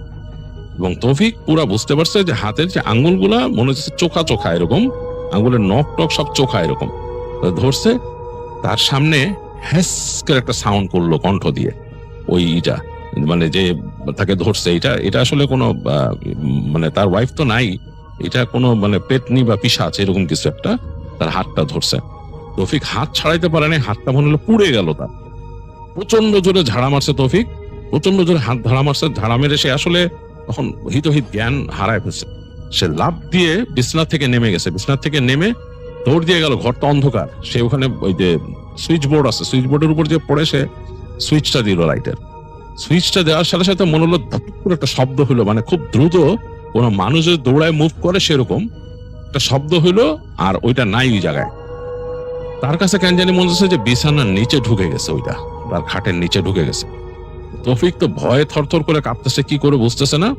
তো সে চিন্তা করছে তার ওয়াইফ কই। বাথরুমের মধ্যে সে বাতি জ্বালানো দেখছে, যে বাথরুমে যে বাতি জ্বলতেছিল, ওই যে নিচে লাইট ছিল, সে দৌড় দিয়ে গেল বাথরুমের দরজার দিকে, নবটা সে ঘুরাইলো, সাথে সাথে বাথরুমের দরজা খুলে গেল। তো দরজা খোলার পর সে দেখতেছে বাথরুমের যে ইটা, মানে এই যে বাথটাব ছিল একটা কর্নারে, সে বাথটাবের মধ্যে তার ওয়াইফ পড়ে আছে, চুলগুলা ছড়ানো চারিপাশে, এবং তার কতগুলা চুল মাথার থেকে, মানে এই জায়গায় মাথার থেকে চুল ছিঁড়ে ফেলছে কয়েক গোছা টেনে, এগুলা পড়ে আছে বাথরুমের ফ্লোরের মধ্যে, এবং একটা কল ছাড়া সেটা দিয়ে পানি যাচ্ছে। তো তৌফিক তো প্রচন্ড ভয় পেয়ে গেছে, আসলে তার মানে হিতহিত জ্ঞান সে শূন্য। সে এক লাফ দিয়ে চলে গেল বাথটাবের কাছে, তার ওয়াইফকে টেনে সে ওখান থেকে তুললো, সে মানে জ্ঞান নাই তার। তো সে হাত ধরছে, হাত ধরে বুঝতেছে, গলার কাছে হাত দিয়ে দেখতেছে যে হ্যাঁ তার চলতেছে, পালস চলতেছে। বুঝলো ওয়াইফ ঠিক আছে, কিন্তু মাথায় যে চুল টেনে টেনে কেউ ছিঁড়ে ফেলছে এখান থেকে, সেটা সে দেখতেছে, চুলের গোছা পড়ে আছে কয়েক। সে টান দিয়ে তার ওয়াইফকে অনেক কষ্টে, মানে এত ওজন বেড়ে গেছে বলার মতো না, পুরা সেন্স নাই, তো পুরা সেন্সটা ছেড়ে দিচ্ছে তার ওয়াইফ। অনেক কষ্টে সে টেনে তুলছে, টেনে তুলে সে নিয়ে আসতেছে, সে পারতেছে না, এরকম একটা অবস্থা। তারপরে মানে একটা হালকা মানুষও যে কত ওজন হয়ে যায় সেটাই সে চিন্তা করে বুঝতে পারতেছে, যে পুরা সেন্স যদি না থাকে। কোনো মতে পাজা কোল করে ওয়াইফকে তুলছে, মানে সে বাঁকা হয়ে যাচ্ছে ওজনের চোটে। তারপর সে কোনো মতে মানে হেঁটে হেঁটে বাথরুম থেকে বেরিয়েছে, বের হয়ে তার বিছানার দিকে নজর গেল। বিছানার মানে ওইখান তো সে ভয়টা পাইছে এবং একটা শব্দ পাইছে যেটা কই গেছে, ভয়ে থরথর করে কাঁপতেছে। ওই বিছানায় সে যাবে কিনা সেটাও চিন্তা করতেছে। আমার ওয়াইফকে এই অবস্থায়, বেশ অগোছল অবস্থায় তার ওয়াইফ, সে যে নিয়ে যাবে ঘরের বাইরে, এটাও সে চিন্তা করতে পারতেছে। তো সেই পাশে যে তাদের ওখানে একটা কাউচ ছিল আর কি, মানে 2 সিটার একটা সোফা ছিল, ওইটার উপরে নিয়ে কষ্ট করে ওয়াইফকে সে শোয়াই দিল। শোয়াই দিয়ে সে চিন্তা করছে সে কি করবে। বিছানাটা প্রচন্ড ভয় লাগতেছে, তার সাউন্ড শুনে মনে হয়েছে ওই জিনিসটা বিছানার নিচে আছে। সে তখন মানে খুব প্রচন্ড রকম ভয়ে, এর আগে কিন্তু তৌফিক কখনো এরকম প্র্যাকটিসিং মানুষ ছিল না বা চিন্তা করতো না, কিন্তু ওই দিন সে ভয়ে দোয়া পড়া শুরু করে, যতটুকু যা শিখছিল ছোটবেলায়। সে দোয়া পড়তে পড়তে আস্তে আস্তে সে খাটের ওখানে যায়, যে চাদরটা সরায় খাটের নিচে উকি দেয়। আর এটা কিন্তু বক্স খাট ছিল না, মানে ওই সময় আসলে এত বক্স খাট বা এগুলার প্রচলন ওরকম ছিল না তখন, সেই 2000 সাল বা ওরকম সময় এতটা থাকতো না সব জায়গায়, মানে হোটেল টোটেলে এরকম দিত না, তখন নর্মাল বিছানাই দিত। যাই হোক, সে চাদরটা যখন উঠাইছে খাটের নিচে তাকায় দেখছে কিচ্ছু নাই, খাটের নিচ ফাঁকা, পুরো ফাঁকা খাটের নিচ। তো চিন্তা করলো ওইটা কোত্থেকে আসছিল, কোথায় গেছে, ওইটা কোনো পিশাচ। সে বুঝতে পারছিল কোনো পিশাচ এই রুমের মধ্যে আসছিল। জাস্ট সে দোয়া পড়তে পড়তে তার ওয়াইফের কাছে গেল, যে তাড়াতাড়ি ওয়াইফের হাত দুইটা এরকম ঘষা শুরু করলো সে, যাতে তার আসে। এবং সে শরীর ভিজা, কিন্তু তার ওয়াইফের শরীর ভিজা, হাত পা ভিজা। তো সে দোয়া পড়তেছে, হাত পা ঘষতেছে। অনেকক্ষণ পর তার ওয়াইফের সেন্স আসছে, কেমন করে তাকাইতেছে তার ওয়াইফ উদ্ভ্রান্তের মতো, মানে সে বুঝতে পারছে মানে অবাক হয়ে কেমন করে উদ্ভ্রান্তের মতো। তো বলতেছে তৌফিক যে আমি আছি তোমার কাছে, অসুবিধা নাই, আমি আছি, কি ব্যাপার তোমার, ঠিক আছো তুমি? বলছে মাথায় হাত বুলাইতেছে। তার ওয়াইফ মাথার কয়েক জায়গা হাত দিয়ে ব্যথায় মুখ বিকৃত করে ফেলতেছে। তো সে তাড়াতাড়ি তার মাথায় হাত বুলাই দিল, বুলাই দিয়ে তাকে উঠায় নিয়ে আসলো, এনে বিছানায় বসাইলো। বিছানায় বসা বলে কি হয়েছে? তো তার স্ত্রী ভয়ে একদম কুকড়ায় যাচ্ছে। তো সে বললো আমি আছি, তুমি ভয় পেও না, তুমি বলো কি হয়েছে। তো তার ওয়াইফ তখন আস্তে আস্তে বলতেছে তারে যে আমি এখান থেকে উঠে বাথরুমে গেছিলাম। তারপর সে ভয়ে তার হাজবেন্ডকে একদম জড়ায় ধরলো, বলে আমার সামনে এসে দাঁড়ায়, আমার চুল ধরে টেনে উঠে নিছে আমাকে। ভয়ে সে একদম মানে কাঁপতেছে, থর করে, মানে সে বেহুশ হয়ে যাবে এরকম একটা অবস্থা, একদম অ্যাবনর্মাল অবস্থা। তো তৌফিক ভয় পেয়ে গেছে। তৌফিক আসলে কি করবে সে দিশা পাচ্ছে না। তো তখন সে তার হঠাৎ মনে হলো যে এখান থেকে ইন্টারকম আছে, যে সে একটা চাদর দিয়ে তার ওয়াইফকে ভালো মতো পেঁচাই দিল, বললো তুমি পেঁচাই, তুমি শো, আমি আসি, তোমার বাদ তুমি টেনশনই করো না। ওয়াইফকে পাশে শোয়াই রেখে সে ইন্টারকমে ডায়াল করলো নিচে ওই যে রুম সার্ভিসকে। তো লোকটা ধরছে, একজন লোক ঘুম ঘুম কণ্ঠে ফোন ধরছে, বলছে আপনি একটু উপরে আসেন, আমার রুমে একটা সমস্যা হয়েছে। লোক বলছে কি সমস্যা? বলে আপনি আসেন তাড়াতাড়ি বলতেছে, মানে খুব রাগ করে বলছে তৌফিক। তো বেশ খানিকক্ষণ পরে দেখলো লোকটা আসছে। এতক্ষণ সে তার ওয়াইফের হাত ঘষতেছিল, মানে উষ্ণ করার জন্য। তো লোকটা আসলো, বললো যে আপনাদের হোটেলে কি ভূত আছে? একদম সত্যি কথা বলবেন, আপনাদের সম্বন্ধে আমি শুনছি এর আগেও, মানে এটা সে একটু বাড়তি বলছে, এটুকু কিছু না। বলে যে আমার ওয়াইফকে এখানে এরকম ভাবে একটা করছিল, সত্যি কথা বলেন। তখন লোকটা বলে যে স্যার এখানে ভূত টুত এইরকম জিনিস তো আসলে আমরা এরকম শুনি নাই। মানুষজন তো আছে এখানে, মানুষজন, এলাকার মানুষজন তো কত কিছু এদিক ওদিক দেখে, বাট হোটেলে ভূত আছে এরকম কিছু নাই স্যার, সত্যি কথা বলতেছে আপনারা। তো সে বলে যে আমি একটু আগে আমার রুমের মধ্যে সমস্যা হয়েছে। সে তো লোকটারে বলে যে এখন কি করা যায়? লোকটা বলে কি করেন স্যার? দোয়া পড়েন, ভূত টুত দেখলে মানুষ দোয়া পড়ে, কিন্তু এইখানে আমাদের হোটেলে কিন্তু এরকম কিছু নাই, আমরা শুনি নাই। তো সে বলে যে আমি আসি স্যার, কোনো সমস্যা হলে ডাইকেন, আর কিছু লাগবে আপনাদের? তখন বললো যে পারলে আমাদের একটু কফি টফি এরকম দেন। এসে তো বললো স্যার আছে, রাতে ব্যবস্থা আছে, এটা আনতেছি, আমি দিয়ে যাচ্ছি, আর কোনো সমস্যা হলে আমার কল দিয়েন, আসি আমি। তো তৌফিক আর কথা বাড়ায় না, লোকটাকে চলে যেতে দেয়। তো সে তার ওয়াইফের পাশে বসে বসে দোয়া পড়ে আর হাত পাই করে দেয়, বলে যে কি হয়েছে, বলে ওয়াইফ বলছে মাথায় ব্যথা বিভিন্ন জায়গায়। তো দেখলো মাথায় হাত দিয়ে, তো সে বলতেছে যে তাকে এরকম চুল ধরে নাকি উঠাই নিছে। সে রেস্টরুমে গেছিল রাতের বেলা, উঠে তৌফিক আর জায়গায় নাই, সে রেস্টরুমে গেছিল এবং তাকে নাকি চুল ধরে, সে যখন বসছিল বাথরুমে হঠাৎ করে মনে হচ্ছে তার সামনে কেউ আছে এবং সে একটা কালো অবয়বের মতো দেখছে, হইতে পারে কোনো নারী বা কিছু, তার চুল ধরে নাকি তাকে টেনে ওখান থেকে উঠাইছিল, উঠায় নাকি ঝাঁকি দিয়ে তাকে ফেলছে নিয়ে ওই যে বাথটাবের মধ্যে। এবং এখানে সে তখন ভয়ে সাউন্ড করতেছিল এবং সেই সাউন্ডটা বেরোতেছিল না তার কণ্ঠ দিয়ে, এরকম মানে হচ্ছে বোবার মতো তাকে চেপে ধরছে এবং এক সময় সে আসলে সেন্স হারায় ফেলে। তো এতটুকুই তার মনে আছে, আর মনে নাই। আর সে যখন নাকি বাইরের থেকে আসছিল তৌফিকের সাথে, ওই যে গরম বাতাস লাগছে সেটার কথা বললো, তারপর থেকে নাকি তার মাথার মধ্যে কেমন যেন লাগতেছিল, অকারণে রাগ লাগতেছিল, অনেক রাগ লাগতেছিল। তো সে মানে ভয়ে একেবারে তৌফিকের সাথে একদমই হয়ে গেছে। তৌফিক তারপর রাতের বেলা যখন মানে ওখানে কফির কথা বলছিল, একটু পরে কফি দিয়ে গেছে, রুম সার্ভিস দিয়েছে। তো রুম সার্ভিস তখন লোকটা এনে বলতেছে, একটু বয়স্ক লোক কিন্তু, সে বলতেছে ম্যাডামরা দোয়া পড়ে ফু দেন, আপনি ম্যাডামরা দোয়া পড়ে ফু দেন। সে 3 কুলের কথা বললো, পড়ে ফু দেন আর সাথে থাকেন। স্যার আপনারা কোথা থেকে আসছেন, কোথায় গেছিলেন হোটেলে এসে? তো বলতেছে তখন ওই লোকটা যে আমি তো হোটেলে এসে রেখে আমার খালার বাসায় গেছিলাম। এসে বলে যে ওখান থেকে চলে আসছেন এখানে, বৃষ্টির মধ্যে অনেক সমস্যা, এখান থেকে হেঁটেই যে সামনে গেছিলেন আপনাদের এখানে একটু হোটেলের সামনে নামার পর। তখন লোকটা গম্ভীর হয়ে বললো যে জায়গাটা ভালো না স্যার, এই রাস্তার ওই দিক দিয়ে একদম সোজা গেলে এখানে পাহাড় স্যার, একদম দেখেন না গাছপালা বাড়িঘর নাই, একদম এই জানলা দিয়ে তাকালে তো দূরে দেখেন, শান্ত ওদিকে যাওয়াটা ঠিক না, রাতের বেলা গেছেন। তো তখন তৌফিক ওই হোটেলের লোকটাকে বলে যে সে কি দেখছিল ওইখানে, যে পুকুরের পাড়ে ওই একটা ঢিল মারছিল এরকম। তো তখন লোকটা বলে যে স্যার ওইখানে খারাপ জিনিস ছিল, ওইখানে এরকম পিচাস ছিল আর কি। তো তারা তো পিচাস বলে, পিচাস ছিল, ওইটাই ম্যাডামের কাছে আসছিল। আর এই পাহাড়ি এলাকার পিচাস কিন্তু ভালো না, আপনি ম্যাডাম রে এখান থেকে নিয়ে আপনি কোন একটা ভালো হুজুর টুজুর দেখান। হোটেলে তো আর কিছু করতে পারবেন না, হোটেলে তো আমাদের ওরকম নাই। আর এখানকার মসজিদ আছে, যাইতে পারেন, এই জায়গাতে আপনারা বেড়াইতে আসছেন, এখানে কি করবেন, আপনি তাড়াতাড়ি নিয়ে যান, আপনাদের এলাকায় নিয়ে যান, সেটাই ভালো, এরকম করে বুঝাইলো লোকটা। তো তৌফিক লোকটাকে অনেক ধন্যবাদ দিল। লোকটা বললো যে কোনো অসুবিধা নাই, আমি আসি, কোনো দরকার হলে আমার জাস্ট একটা কল দিবেন, আমি চলে আসবো, কিন্তু স্যার আমাদের হোটেলে কিন্তু এরকম কিছু নাই। হ্যাঁ হোটেলে নাই, বাট আপনি যেখানে গেছেন ওই জায়গাটা এরকম হইতে পারে।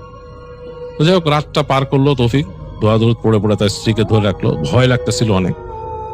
ফজরে আজান দিল, তখন ভয়টা একটু কাটছে এবং ফজরে আজান দেওয়ার পরে সে ওয়াইফকে নিয়ে একটু ঘুম পাড়ানোর চেষ্টা করছে, নিজেও ঘুমাইছে। ঘুমায় সকালবেলা ঘুম ভাঙছে, ঘুম ভাঙার পরে সে আর তখন ইস্টে যায় না, ওইখান থেকে সে আর কক্সবাজার যায়নি, সে ঢাকায় ফিরে আসছে ওয়াইফকে নিয়ে, সাথে সাথে বাসের টিকিট কেটে ঢাকায় ফিরে আসছে। তো ঢাকায় ফেরার পরে সে তখন চিকিৎসা করেছিল তাদের এলাকার মসজিদ আছে এখানে, সে মসজিদের ইমাম সাহেবের সাথে দেখা করে বলছিল যে এই হয়েছে। তো মসজিদের ইমাম সাহেব তখন তাকে বলে, মুরাকাবা করে তারপর বলে যে তোমরা যে ওখানে গেছিলা পুকুরের মধ্যে যখন ঢিল মারছো তখন এরকম হয়েছে না? বলে হ্যাঁ, ওইখানে ওই জিনিস থাকে, ওই পুকুরের ওইটা একটা খারাপ জিনিস ওখানে থাকে। তোমরা যখন রাত্রেবেলা ওইখান যে দাঁড়াইছিলা তখন কোনোভাবে তাকে আকৃষ্ট করছো, হইতে পারে তোমাদের কথাবার্তায়, বা তোমরা কি কোনো সুগন্ধি ব্যবহার করছিলা? তো তখন তৌফিক বলে যে জি হুজুর, সুগন্ধি তো ছিল কম বেশি। বলে হ্যাঁ, ওই সুগন্ধিতে সে আকৃষ্ট হয়েছিল এবং আশপাশ দিয়ে ঘুরতেছিল তোমাদের, এবং তার ইচ্ছা ছিল তোমাদেরকে কিছু একটা সে করবে, তোমাদের সাথে একটা কিছু করবে সে, এরকম সেইভাবে চিন্তা করতেছিল। এই সময়ে তোমরা যে ওই যে বলছো যে ইট মারছো, ওই ইট মনে হয় যে ওর গায়ে লাগছে, এই লাগার পরে তার রাগ আরো উঠে গেছে এবং সে তোমরা ওখান থেকে সরার সময় তোমার ওয়াইফকে স্পর্শ করে গেছে, তোমার স্ত্রীকে স্পর্শ করে গেছে, এবং সে তখনই চেষ্টা করছিল তোমার স্ত্রীকে সে করতে, আসর করতে, এবং সে আসরের প্রভাব তখনই সে শুরু করে দিয়েছিল। এবং রাত্রেবেলা যখন ওই যে বাথরুমে তোমার স্ত্রী গেছিল তখনই সে তাকে আসর করে এবং ওই যে তোমার স্ত্রীর কাছ থেকে সুগন্ধি পাইছে এবং তার জন্য তার ভিতরে হিংসা ছিল। এটা একটা মেয়ে, এটা একটা খারাপ জিনিস, মেয়ে জিন আর কি, মেয়ে বদ জিন। তো সে এর জন্য তোমার স্ত্রীকে ক্ষতি করতে চাইছিল, এই যে চুল টুল ছিঁড়ে ফেলছে যে এই কারণে। তো তখন বলে যে তৌফিক বলতেছে যে হ্যাঁ হুজুর এরকম, আমি অনেক চুল পড়া দেখছি এখানে। বলে যে হ্যাঁ, যাই হোক তুমি এগুলাই করো না, আর এরকম ভাবে এই সুন্দর করে ঘ্রাণ দিয়ে রাতের বেলা মেয়েদের এরকম চলা ঠিক না, নিষেধ। এরকম সুগন্ধি ব্যবহার করে রাতের বেলা এরকম ঘোরাঘুরি করাটা ঠিক না, এইসব খারাপ জিনিসের চোখ পড়ে। আর চুল হচ্ছে একটা মাধ্যম যেটা দিয়ে তারা প্রবেশ করে মানুষের শরীরে।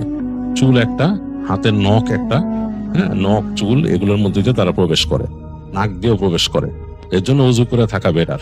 তো যাই হোক, হুজুর এগুলো বলে বুঝায় তাদেরকে উজু হালতে থাকা, চুলটাকে বেঁধে রাখা, ঢেকে রাখা, তারপর সুগন্ধি রাতের বেলা এরকম ব্যবহার করে চলাফেরা না করা, রাতের বেলা কোনো এরকম ওয়াইল্ড জায়গায়, পুকুর বা এরকম জায়গায় যে ঘোরাফেরা না করা, অকারণে ঢিল না মারা, গরম পানি ফেলে না দেওয়া।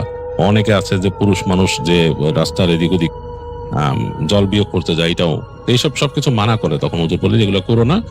আর উনি পানি পড়ে দেন, পানিতে ফু দিয়ে দেন, বলে যে এই পানিটা খাওয়াও তোমার স্ত্রীকে, বাসায় জমজমের পানি থাকলে এটার সাথে মিলায় খাওয়াও, আর দোয়া পড়ো বাসার মধ্যে দোয়া দরুদ পড়ো, সূরা বাকারা তেলাওয়াত করো, এবং আরো বলে 3 কুল পড়ে ফু দিও, রাতের বেলা ঘুমানোর সময় পড়ে 3 কুল পড়ে 3বার করে 3 কুল পড়ে ফু দিবা 2 হাতের মধ্যে, তারপর সারা শরীরে মাসেও করে ঘুমাবা, আয়াতুল কুরসি পড়বা। এগুলা বলে তৌফিককে বিদায় দেয় হুজুর।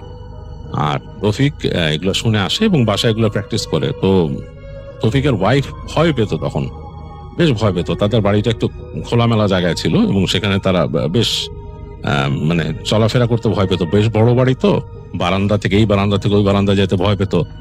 রাতের বেলা ছাদে তো তারা দুজন আগে হাঁটাহাঁটি করতে, এটাও বন্ধ হয়ে গেল তাদের।